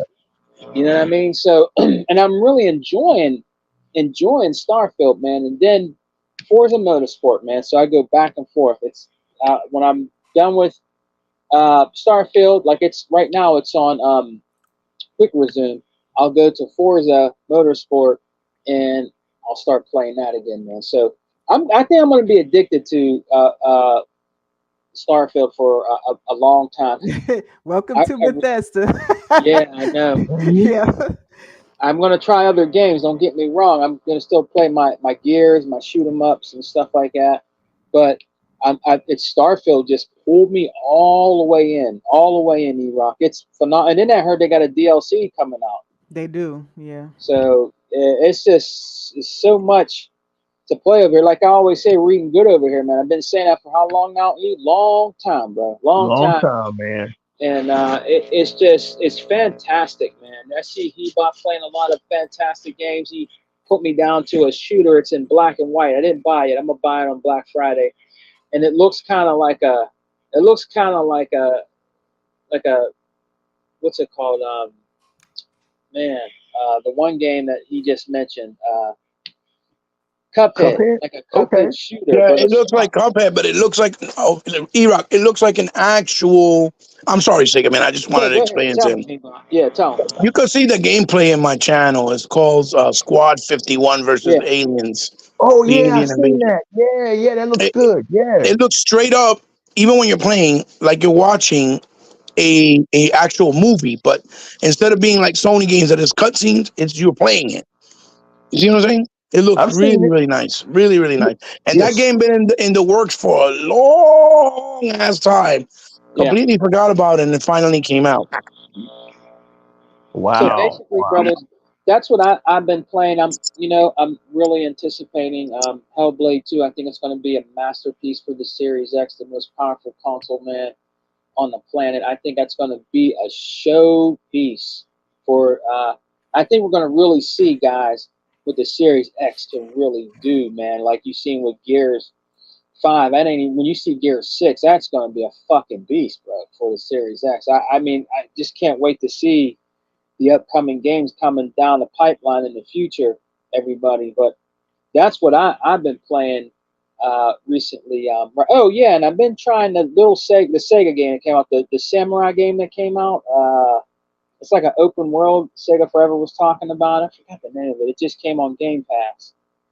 But I tried a little bit of that out. It looks good. The Like graphics are beautiful. like The a Dragon scenery. Ishin. Yeah, that's a beautiful game, E-Rock. I want to get into that game too. It's open world. You can do stuff in that. It's a beautiful Sega game that just dropped on Ultimate Game Pass. So I try a little bit of that, but it's always Starfield and Forza, man. That just I go right back to. So I really enjoy. I'm very happy and enjoying what Phil Spencer and the Xbox family is bringing us in Ultimate Game Pass, man. They just dropped a new game today. It's some kind of it looks like a little kiddie game. It's a frog, like he's a detective or something like that. It just dropped today, so it's like every other week, like you said, maybe every other couple days, you might see a game come in Game Pass, man. It's just a win-win. You can't beat it. Game Pass is on fire right now. I don't see it going out at all. Bro, the Sega man, as much as this sounds crazy, I'm honestly scared that I might start to hate Microsoft. And I'll explain to you why. Because god damn, I'm getting old. I'm gonna kick the bucket someday, not too long from now, and I ain't gonna ever be able to catch up. No. That shit is what? I mean, The, yeah. I the mean, amount of games is ridiculous. Too many games. So Microsoft, slow it the fuck down, all right? You'll have some dudes I see on Instagram saying, "Oh, I can't find anything in Game Pass," Yeah. like, yeah, okay, whatever. Well, most of the stuff that wow. comes there is trash. Like, oh yeah, whatever. Like, and you can hear these are people talking from a place of jealousy. But Yes. anyway, man, Dia, what are you playing right now? Man, I'm hopping around to different games. I went back to Prototype. I don't know. Ever since the acquisition, I wanted Oh to go wow, back, so I played that, and oh my gosh, that game is so good. I really Good love old that school game. game. Yes, that's a good game. So I've been playing that. I am about to start with what's that What, Bug Snacks? not No. no Sega man, Alan Wake 2. That's what I was thinking Alan of. Wake Yeah. 2. Okay, Yeah, Alan Wake 2, I got to get that. That's not out yet. That's out tomorrow, I believe. So that's going to be next. I had to put Sonic on hold because now the other games are coming out, and with I'm going to be playing that. I don't know how long, because then RoboCop that just came on my radar, and I'm that's looking crazy. forward to that. So I'm like, dang, yeah, I cannot play all these There, stop it there. I'm married, okay? You making me fall in love. That's what I'm talking about. A woman that like RoboCop, Oh a man, woman that like Alan Wake, she got good taste. love God damn it. RoboCop. You better stop. I can't get divorced. Oh, you can't do that. Oh man, I saw that and it just took me back. And I have all the movies, I that's how Yeah. obsessed I am with RoboCop. I love when he did a guest appearance in Mortal Kombat. I just love Yeah. RoboCop. Bought all So that shit. Yeah. yeah, so I don't know. That one got me. So I don't know. I might have fallen for that one. So that one I'm looking. So pretty much, pretty soon I'm gonna be doing Alan Wake. That's not out yet. I think that's tomorrow. And then I'm gonna have to put Prototype on hold now. I've already put Sonic on hold, and Starfield is on hold now because I have not done Forza. That's on my to do list. That's just it's too many games, and I just don't have enough time to keep up Yeah, with everything. that's a good problem to have there. That is, yeah. But Hey, that is on my to-do list. Forza. I haven't even touched Well, Forza yet. hey, before anybody else goes here, I just want to ask Dea something real quick because I like RoboCop too. Dea, Hmm. the old RoboCop versus the newer RoboCop, which one did you like better? Oh, that's a good question. Um, I actually think they both did things right, and but the second one did some things wrong. Hmm. Um, I think the older RoboCop felt more like a world. Like, everything was so distinct and unique about it. The way they depict Detroit. And I'm from Michigan, so to me that Oh it's yeah, funny looking at how they depict Detroit. Detroit is nothing like that, but but the way they depict Detroit, but it's fun because but at the time when that came out, I was like, man, I hope Detroit don't turn out like that. Even the worst cities got good Could and you bad parts to imagine? them, right? Jeez. Yeah. So yeah, that was bad. Like that was to a degree that I was like, oh my gosh. But what I liked about the original was that you can feel that the direction, the way that they directed that one and two in particular. Three felt a little bit different. If you Yeah, guys watch all three movies, yeah, but I think it was a different director for part three. But Yeah, it was. what it was, oh, okay, yeah, I Mhm. thought so because it's a certain style that people approach storytelling and with those two movies, it felt consistent. Like it Yeah, went from yeah. It one was story Paul. to It the was next. the director's name, just Paul in case you Verhoeven. want to know, is Paul Van Hoven. Yeah, Oh, okay. He's the That's guy cool. who did Starship Troopers also. Total Oh, okay. Recall. Okay. Wow. No wonder I like his style. Yeah. Because it was something about the style that he had with telling those versions of RoboCop that was a bit quirky.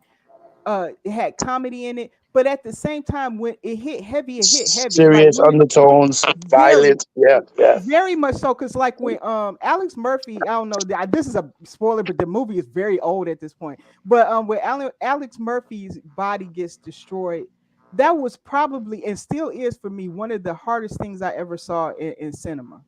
That was very difficult for me to watch that because they spend all this time building up this guy as a family man. He's a good man. He's a good cop. He always wanted to do well and to Yeah, make a yeah. difference. And then for this to happen to him, That that's killing is brutal. It's it was brutal. so That was the so setup. bad. Yeah. So Hmm. emotionally, you felt for him, and even though he's RoboCop and he becomes like a hero in his own sense, something that the city needs at that time, despite all the difficulties he had to go through, you still wish that he hadn't had to go through so much pain to get to that point. And that's in my opinion is wonderfully told because despite the humor, despite the quirkiness of the Hmm. storytelling, they still managed to get that through. As for the Because second one, there's the human element. Remember, even though he became a hero, it's the sacrifice of what he lost with his family. yes, yes. And they depicted it very, very well. Yeah. Right. And he I'm sorry. never gets back with them. He remembers them. He thinks Hmm. about them. Still loves his wife. Yep. Yep. Passing past the house they used to share, but he can never be with them again. That's just so heartbreaking to me. But it's the making of good storytelling for me. The second one was good in the sense that I think they tried to capture that, but what they were more focused on doing was updating everything. Whereas I think they should have been more focused on those smaller sentimental moments. And I don't I think they just kind of followed the beats of the first movie and not really making that something that they could add to or enhance. But I thought that they did that. That's my personal opinion of it. Yeah. There They was kind just of made it more of a Hollywood popcorn style movie. yeah, It and didn't have the there was grit and the emotion that it needed as much as the first one. and they thought that just updating it was enough. And Right. you're Right. right, Right. some famous faces in there. I think Samuel was in there, Samuel L. Jackson and stuff. That wasn't enough for me because the original, all those actors at the time, at least to me, I wasn't familiar with a lot of them at the Hmm. Hmm. okay.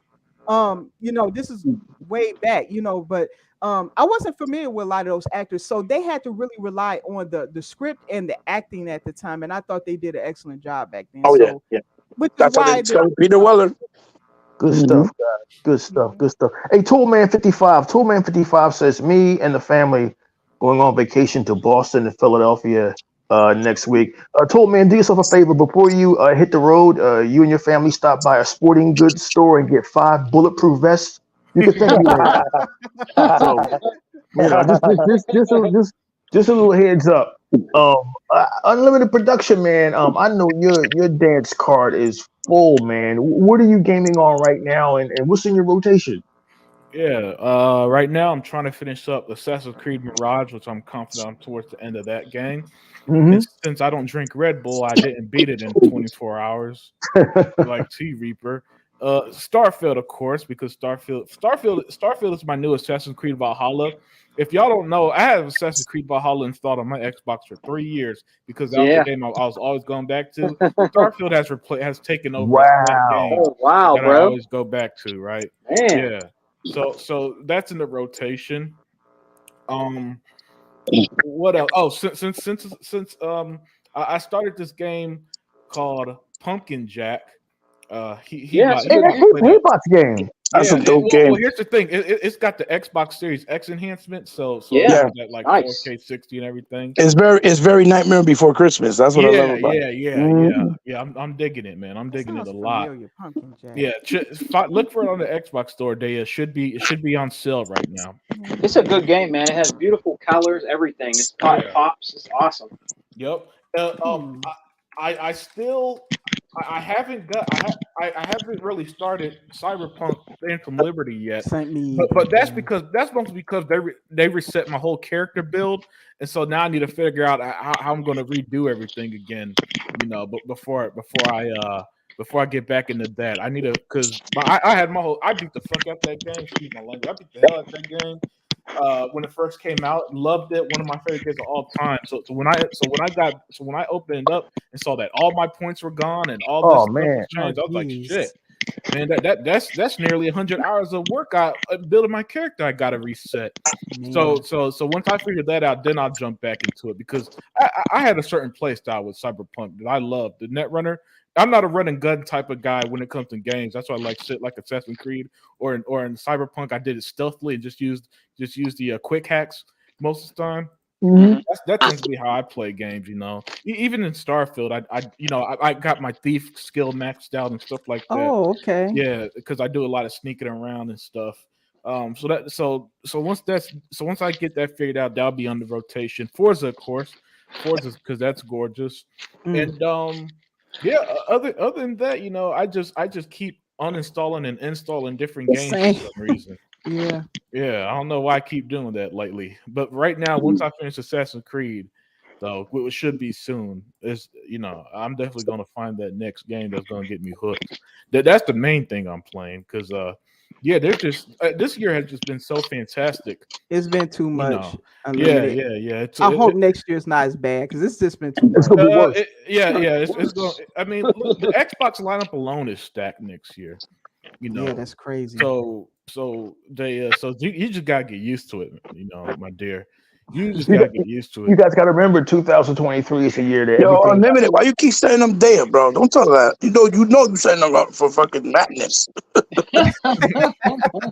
Yeah, hey man, if y'all like the Xbox had no games era, be my guest. Yeah.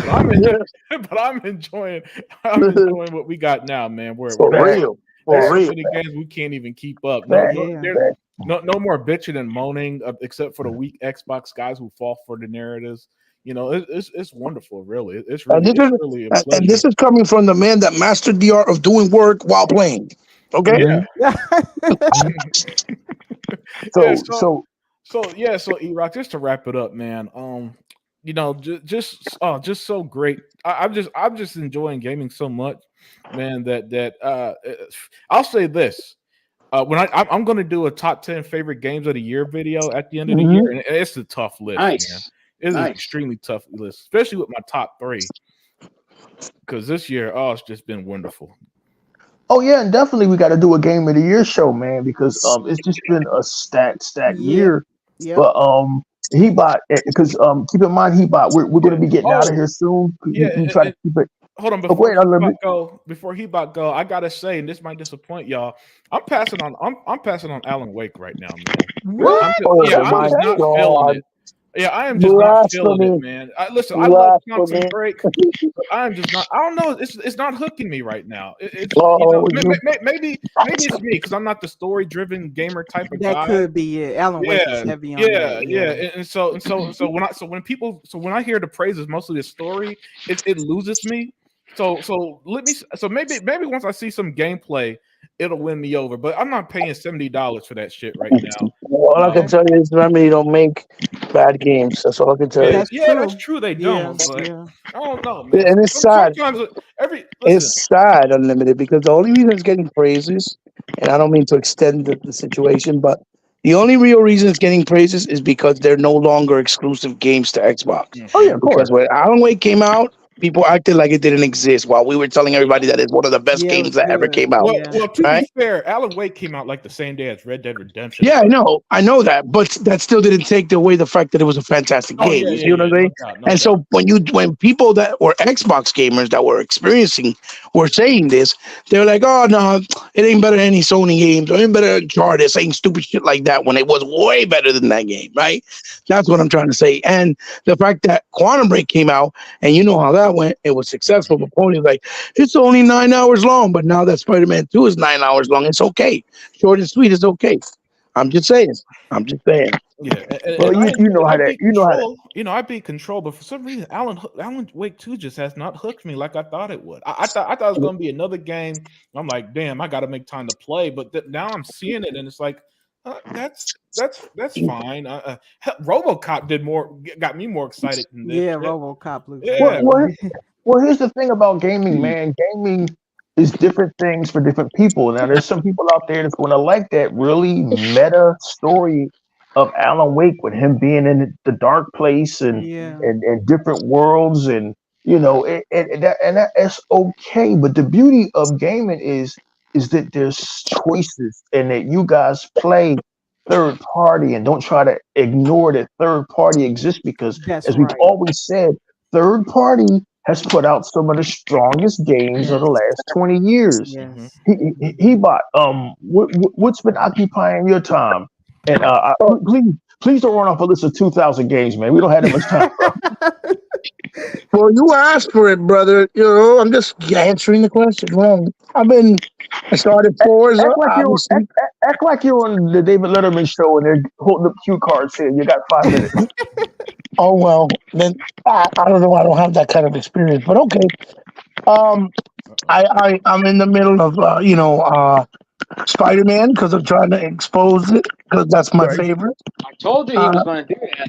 I I'm told in the you. middle. I'm in the middle of Forza. Started Forza, Armored Core, Guilt, Ravenlock, Adventures of Benedict Fox. I haven't even touched Starfield. I want to try.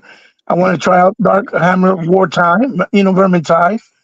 I'm gonna start playing the freaking Alan Wake 2. Looking forward to Jumanji 2 and Smurfs 2. And God, there's too many games. I'm in the middle of so many games. Let's go look at my gamer score.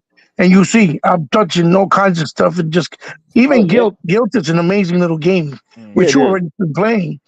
And a lot of people haven't talked about it, even when it was on Stadia. And that's a shame because it's a game worth playing. You know what I mean?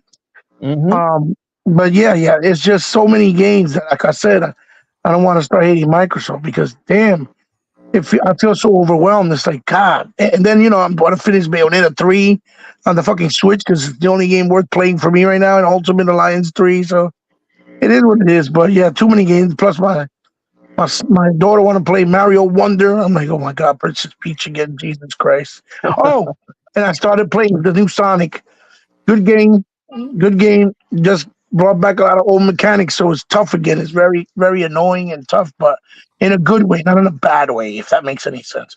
But that's pretty much it. Because if not, just keep listing games that I've been playing. Everything, like I said, I don't hide my gamer score. Is Hebot. Y'all can Hebot 8. Y'all can go check it out. I got all my games there. And if you're wondering why I never finish a lot of them, it's because I want to try all the games, get a feel for them, and if I can finish them, great. If I can't, hey, listen, life goes on. I can't do nothing Exactly. about it. I It, can't do it, nothing about it. it's just too we have so many choices, and it's like Unlimited Production said before we get up out of here. I don't see how anybody is saying gaming is in a bad place when gaming has never been in a better place, and we have access to so much. and it's just a great time to be a gamer. I'm gonna close with me personally, man. Like Unlimited Production, I've been trying. I'm about to finish Assassin's Creed Mirage because it's a much shorter game than the previous Assassin's Creeds, which is why it was appropriately priced at just $50, which makes all the sense in the world. So I'm trying to finish that. Cyberpunk 2077 Phantom Liberty. I can't wait to get back into that. Unlimited Production. I should have warned you when you start that to either make a save or make a separate save. The developer told everybody, but it was so under the radar that they didn't even put it out there like that. But the game is just phenomenal. CD Projekt Red went back and just completely just the textures are better. The police AI is better. Everything is just better, and the story is amazing. Basically, the only spoiler I'm gonna give you about Phantom Liberty is, oh God, I forgot this kid's only in his 30s. Anybody ever see a movie back in the early 80s called Escape from New York? Yeah. Oh yeah. Yes. That's Cyberpunk Phantom Liberty. And that's all the spoilers I'm Had gonna your give boy you. Isaac Hayes in it. Yeah, it's basically Escape from New York. The president plane crashes in this place called Dogtown, and Idris Elba and your character V's got to get her out. But the way the shit goes down is just friggin' crazy. Mortal Kombat 1. I was sleeping on Mortal Kombat. Oh, I tried the E-Rock. I tried that. Yo, I take back everything I said about that shit. They made a liar out of me. Yeah, the characters don't look as great as Mortal I don't Kombat like the 11, character designs. I agree. Yeah. but everything else is better. The backgrounds is better. The graphics Oh is yeah, better. yeah. The game looks gorgeous, and that's Unreal Engine 4. Yeah, That's not even Unreal Engine 5. That's 4. Warner Brothers games don't fuck about. So Mortal Kombat That's 1 agree. don't sleep on that. Forza Motorsport is just the graphics are just blinding, just crystal clear textures. Now there's going to be a learning curve, guys, because we've been playing Forza Horizon for so long. This is a racing sim now, so you got to follow the correct line. You can't cut through the woods. You get penalized for crashing other cars. But when you get back into this racing sim, Turn 10 went all out. I mean, the graphics are just blinding. Everything looks crisp and clear. They truly show why they're the best of the best. Oh my God, it's just so much. Jusant is dropping in the Game Pass Monday, I believe. It's just so much out there. I got to get back on the Starfield because Starfield doesn't tell you that you got to keep leveling up your character and leveling up your piloting skills, or else you can't go but so far in the galaxy. And there's so much I have yet to see. Starfield is amazing because each one of us have played the game, and each one of us has had a different experience. How the hell do Todd Howard and them continue doing that? It's just so many games in my rotation. It is absolute madness. And I'm sure I'm forgetting something. But you man, are. I know you are, man. You're forgetting one game you didn't mention. What's that, Sega Man? And one game you didn't mention that it's actually worth paying $70 for, man. It is. It's Baby Steps. That's a great Thanks, man. I forgot Baby Steps, man. Mega Man off. I forgot all about it. But guys, listen. Xbox Game Pass is on fire. Don't sleep on the small stuff. Like for you guys that are into those old like Super Nintendo JRPGs, Sea of Stars is actually really, really good. It's good. I can attest to that. Yes. Sega Man has always said we're eating good over here, but it's almost like, man, I've never seen any time in history where gamers have had so many choices and people are so unhappy, but not us over here, not this panel, and not Xbox gamers, because we eating good over here. And guys, with that, man, wow, this has been the Exile podcast. It wasn't expected. It was impromptu because Sega Man just said, "Yo, man, let's do this thing." I want to look at the graphic that Unlimited put up real fast before we go. This is what Xbox has going on this holiday. This is what Nintendo has going on this holiday, and sadly, one of these kids is not like the other. So I know you guys are in the audience like, man, why you guys keep picking on PlayStation? Hey man, we're not picking on them. We're just stating fact. They picked on us for 8 years, so they're getting theirs back. But Hebot, we're going to get up out of here, man. Hebot, you still in the building? I'm in the building. I just want to say real quick. Remember, I said that before too. That if this Game Pass model and structure would have existed when we were growing up, we would have fucking failed out of school. We would have never finished Oh, school. I'm we telling didn't you, even we didn't even we'd have been yeah. dropouts because you just want to stay home playing. That's just addicting. What? It's Oh yeah. addicting. Oh yeah. But you He know what about I mean. So, yeah, he about let everybody know where they can find you, man, because I can't wait to see your Spider-Man gameplay videos so I can see I can't wait for him to do that. I can't not wait for him to break that down. well, Yes, yeah, Ebot, you got to Can't wait. put that up as yeah, soon as yeah. possible. You'll find me anywhere where I'm, where ponies hate Xbox, and you can find me on here on the return of the remastered uh, Exile, like other things said, yeah, others and think hey, Sega man, others think threw shade at you, man. He tried to say this was a bootleg podcast, yeah, bro. yeah. Don't let him get away with that, man. Damn, others think you ain't shit, brother. You ain't shit. Zeke, And you Zeke can only said that because we didn't talk about Halo. Yeah. Well, Halo's on fire too. It deserves it. It deserves a segment. Hey, Halo's a bootleg Daya, I game. love you, but y'all talked about Halo enough on my show. We're Hey, good. hey, exactly. every true Xbox fan loves Halo. At least most Yeah, of them. yeah, I know. I just like Hey, this. Zink, the game Haze is the Halo killer, man. Yes, sir. And you guys can find me on my channel, Hebot.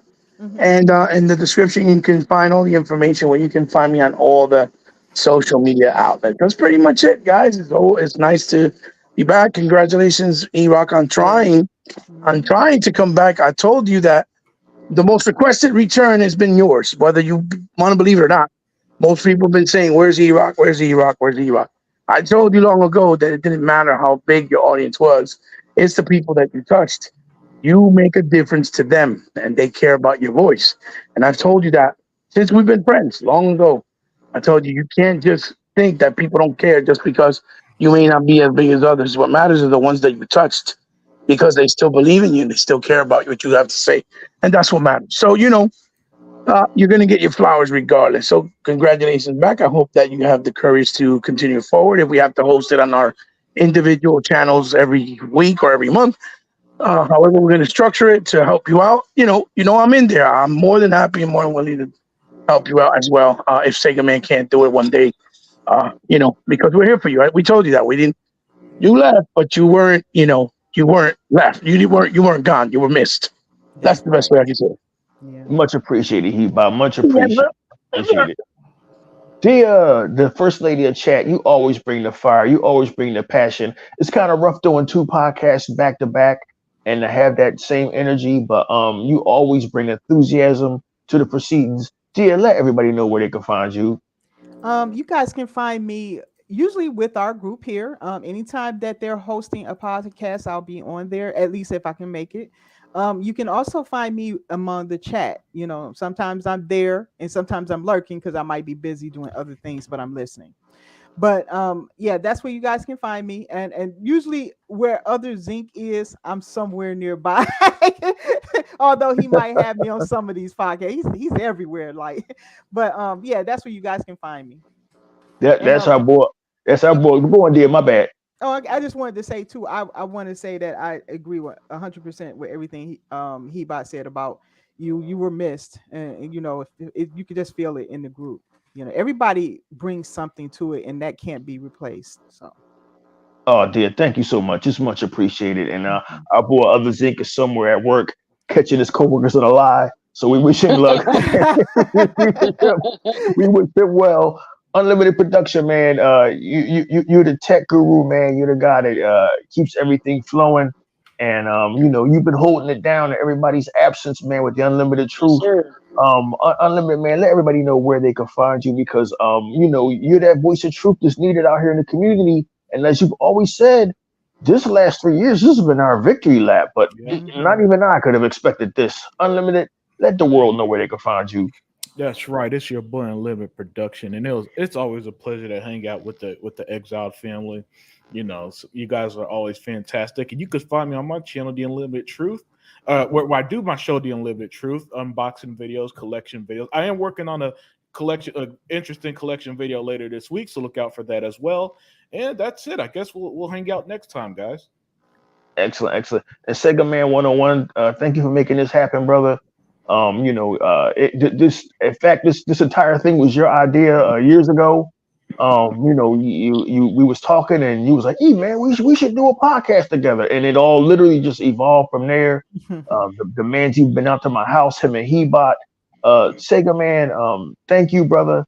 Let everybody know where they can find you, and much love, brother. You the OG in the crew, man. You're my number one with a gun, and I call you that because again, all this was your idea, man. Let everybody know where they can find you. Brother E, I have to share a quick story with the chat and with Dea and even Unlimited. You know, a few years back, Hebot was talking to me and he said, I think you and E-Rock would do good doing a podcast. You guys should collaborate. I think you guys would do good doing a podcast. So we talked to E-Rock, got together, and we started the birth of the Exile podcast. And there were people that would say, why did you guys name it the Exile podcast? Our brother E-Rock has explained why. He said it's because we're true Xbox fans out here, and you had so-called Xbox eccentric channels that would never invite us on. They would invite everybody else on that kind of, believe it or not, that kind of weren't really true Xbox fans. It was all for money, and it was all for clicks and views. And now these guys are exposed, and they would never let me, like a person like me or E-Rock on, Or probably Tuck. Unlimited or Tuck, and definitely Hebot. And if they would let Hebot on, they would try to get Hebot on so people can try to, all jump on him to see if they can debunk anything that he would have to say about that certain topic. But it never worked. It never worked. Hebot always came out the victor, no matter what channel he went on to debate with that person, even if they made him really mad and upset, like that dude Alex Escobar. And I'll never forget that podcast he did with him and Z, and he let them both go at it. That was a terrible podcast because the way Hebot was yelling and screaming, I thought my man was going to have a heart attack because Alex Escobar was so disrespectful to Hebot. You know what I mean? And after what happened to our brother E-Rock with his channel, I'm going to be honest with everybody in the chat and on the panel. I was very upset, and I was mad about what happened to my brother E-Rock's channel in the Exile. So, E-Rock said to me, well, Sega, man, let's just, I think I'm going to go into retirement. I think I'm going to, just retire and stop, doing this stuff, man. We're all getting old. I think it's time to go retirement. You and Unlimited should take the helm and just keep on doing podcasts, which we did. Me and Unlimited kept doing podcasts. I was on the Unlimited Truth. Unlimited always showed up to the Outlaws of Xbox podcast. Then we had Dea. Then we had other Zinc, Tough, T Reaper when he was well. He bought as well. And I said the Exile podcast is coming back. It's coming back. I just need to find a way to get the Exile back because I mean it's not. It's near and dear to my heart. The Exile will never fall, man. I mean it's back. We're gonna find different ways to get it to come back, like E-Rock said. Maybe every once a month or holidays where we'll do a special Exile podcast. But the Exile podcast is back, E-Rock, and I want to let you know something. This chat, when they heard your voice, there was so many people that said, it's good to see you, E-Rock. I'm glad you're back, E-Rock. Man, the Exile's back. Wow. I mean, it just a lot of love, E-Rock, coming from people that have been listening to us, E-Rock, since we started the Exile podcast. It had Unlimited and everybody on, like Phase 114, and T Reaper and all them. They're still here. Smitty Smith, amongst others, Zinc, Toolman, everybody. They were very glad, E-Rock, to see you back tonight, man. And that really means something to me, man. It really does. And I want to make the Exile really come back full force and make it work, even if we have to do it on different channels, man, because you belong and the Exile belongs in the Xbox gaming community, bro. It just does. And it didn't need to go away. Well, I'm letting everybody know right now tonight, it's not going away. The Exile is back. and you cannot stop E-Rock, man. I like E-Rock for a lot of things, and I don't want to go too long. I need to land my plane so we can all get the hell out of here. But E-Rock is an original dude. He does not hold back on nothing he says. He speaks from his gut. He speaks from his gut when he talks about gaming and out here in the gaming community, and that's why I like him, because he's original. Oh well, you know, you know, E-Rock's like, he's really raw, and it doesn't seem like, you shouldn't be talking like that on. No, man. When you come to the Exile, the Outlaws of Xbox, the Unlimited Truth, you're gonna get the raw facts, man. We're not gonna cut nothing out. We're not gonna act a certain way that people want us to act. That's not being original. We are original podcasts. We're going to be the way that we are. If you don't like it, you can bounce. Hey, Sega Man. Somewhere Sega Man. else. I'm raw. He might get some man. He just pornographic. Yeah. I'm chilled out now. Well, go ahead, Sega Man. Yeah. I mean, it's the truth. You hear people say to me, Sega Man, what's wrong with your boy E-Rock? What you mean? What you talking about? Well, he's showing, firearms. And I said, nigga, if you got a problem with E-Rock about showing a firearm arm, and he did on the show, then nigga, you need to talk to E-Rock. What you want me to say to E-Rock? E-Rock's a grown ass man. He can do whatever he wants. That's what he wanted to do. He didn't harm nobody. He didn't go kill anyone. He didn't do anything to anybody. That's just how he was feeling at the moment. You can't tell people what to do with their own channel, their own creation, and what they're doing on their own. You can't tell people what to do, man. That's the problem today. People are trying to tell people what they think they should do with their podcast. No, it's just the way it is. It's the Exile Podcast, and that's who we are. So, I mean, we're not going to change anything. This is the way we talk. This is the way we handle ourselves. And that's why a lot of we don't want if we want them on there, might make our numbers go down. We can't have brunch and this. Well, you know what? Hey, we're having fun. This is the way we are. We're grown people. This is a grown folks podcast, gaming podcast, and that's the way we are, and that's the way it's going to be, and that's the way it's going to stay. We're not changing for nobody. We're different. We are a different type of a podcast, and we all have different views and ways of doing things, man. And that's what brings us together like a cohesive unit with the Unlimited Truth, with the Exile Podcast, with the Outlaws of Xbox. We got next with He Bought when he does it. Tuck, with the Lions Den when he does it. And I have to give a big shout out to Tuck, because Tuck has really, really, really been on his fucking A game. Yeah. He really has. So we have to give a big shout out to Tuck, man. People would never give Tuck a shot, guys, in the chat. You hear me? They would never give him a shot. If they got him on there, they tried to make in front of him. That's exactly what they tried to do. They tried to make in front of him, but ain't nobody gonna make fun of Tuck except for us, goddammit. That's right. Yeah.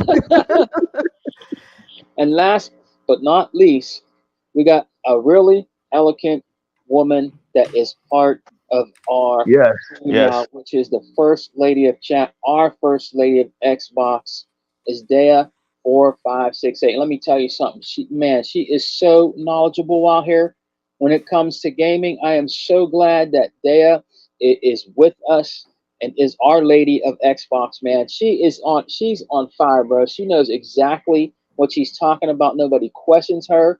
In the chat, they always say, yeah, Dea, you're right. Yeah, that's right.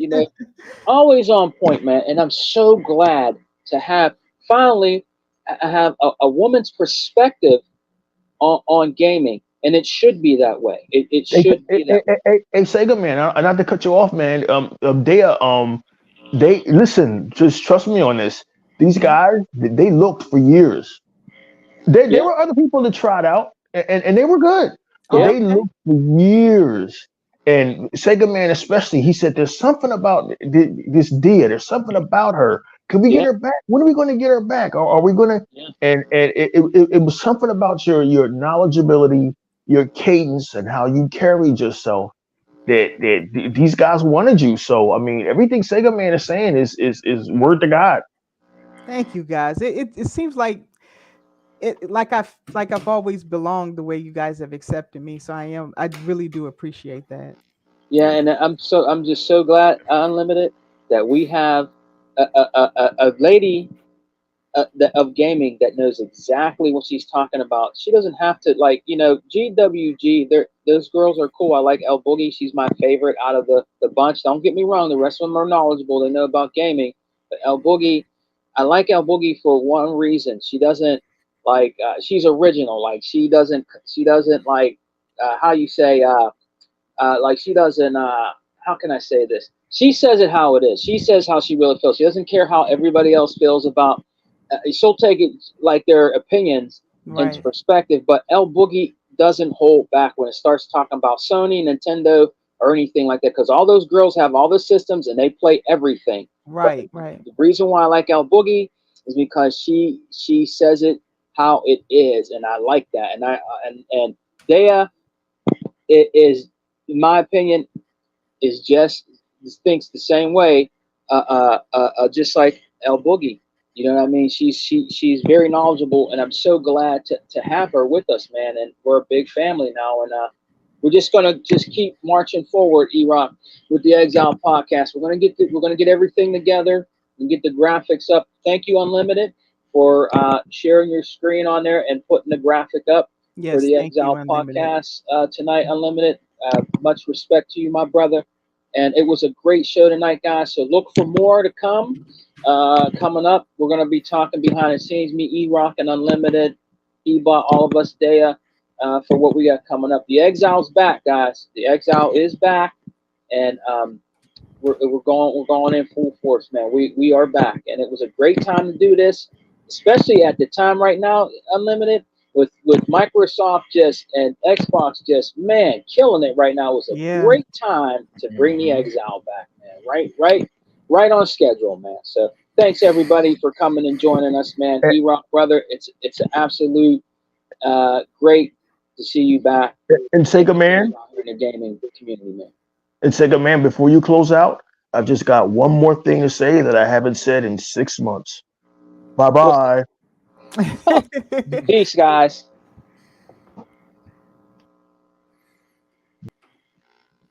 All right, good stuff. Yeah, that was excellent. That was really nice. I enjoyed that. Yeah, you guys have a good night. I'll talk Okay. to you later. Okay. Hey, you Good have a night. good night. All right. All right. Okay. All right, Dan. Thanks for coming. I appreciate it.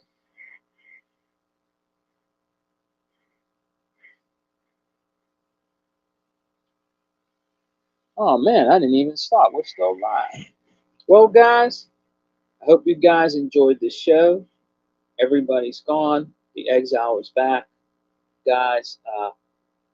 I'm glad everybody showed up. Much love to the chat. Your boy Sega Man is going to be signing out. But hey, guys, thanks for all the support. I just want y'all to know that from the bottom of my heart, man. The Exile's back, and I'm glad you guys are a part of it. All right. So peace and love, guys. Xbox for life. We don't die. We multiply. And remember, guys, we're always eating good over here. And always remember, guys, there definitely is no power greater than X, guys. Peace.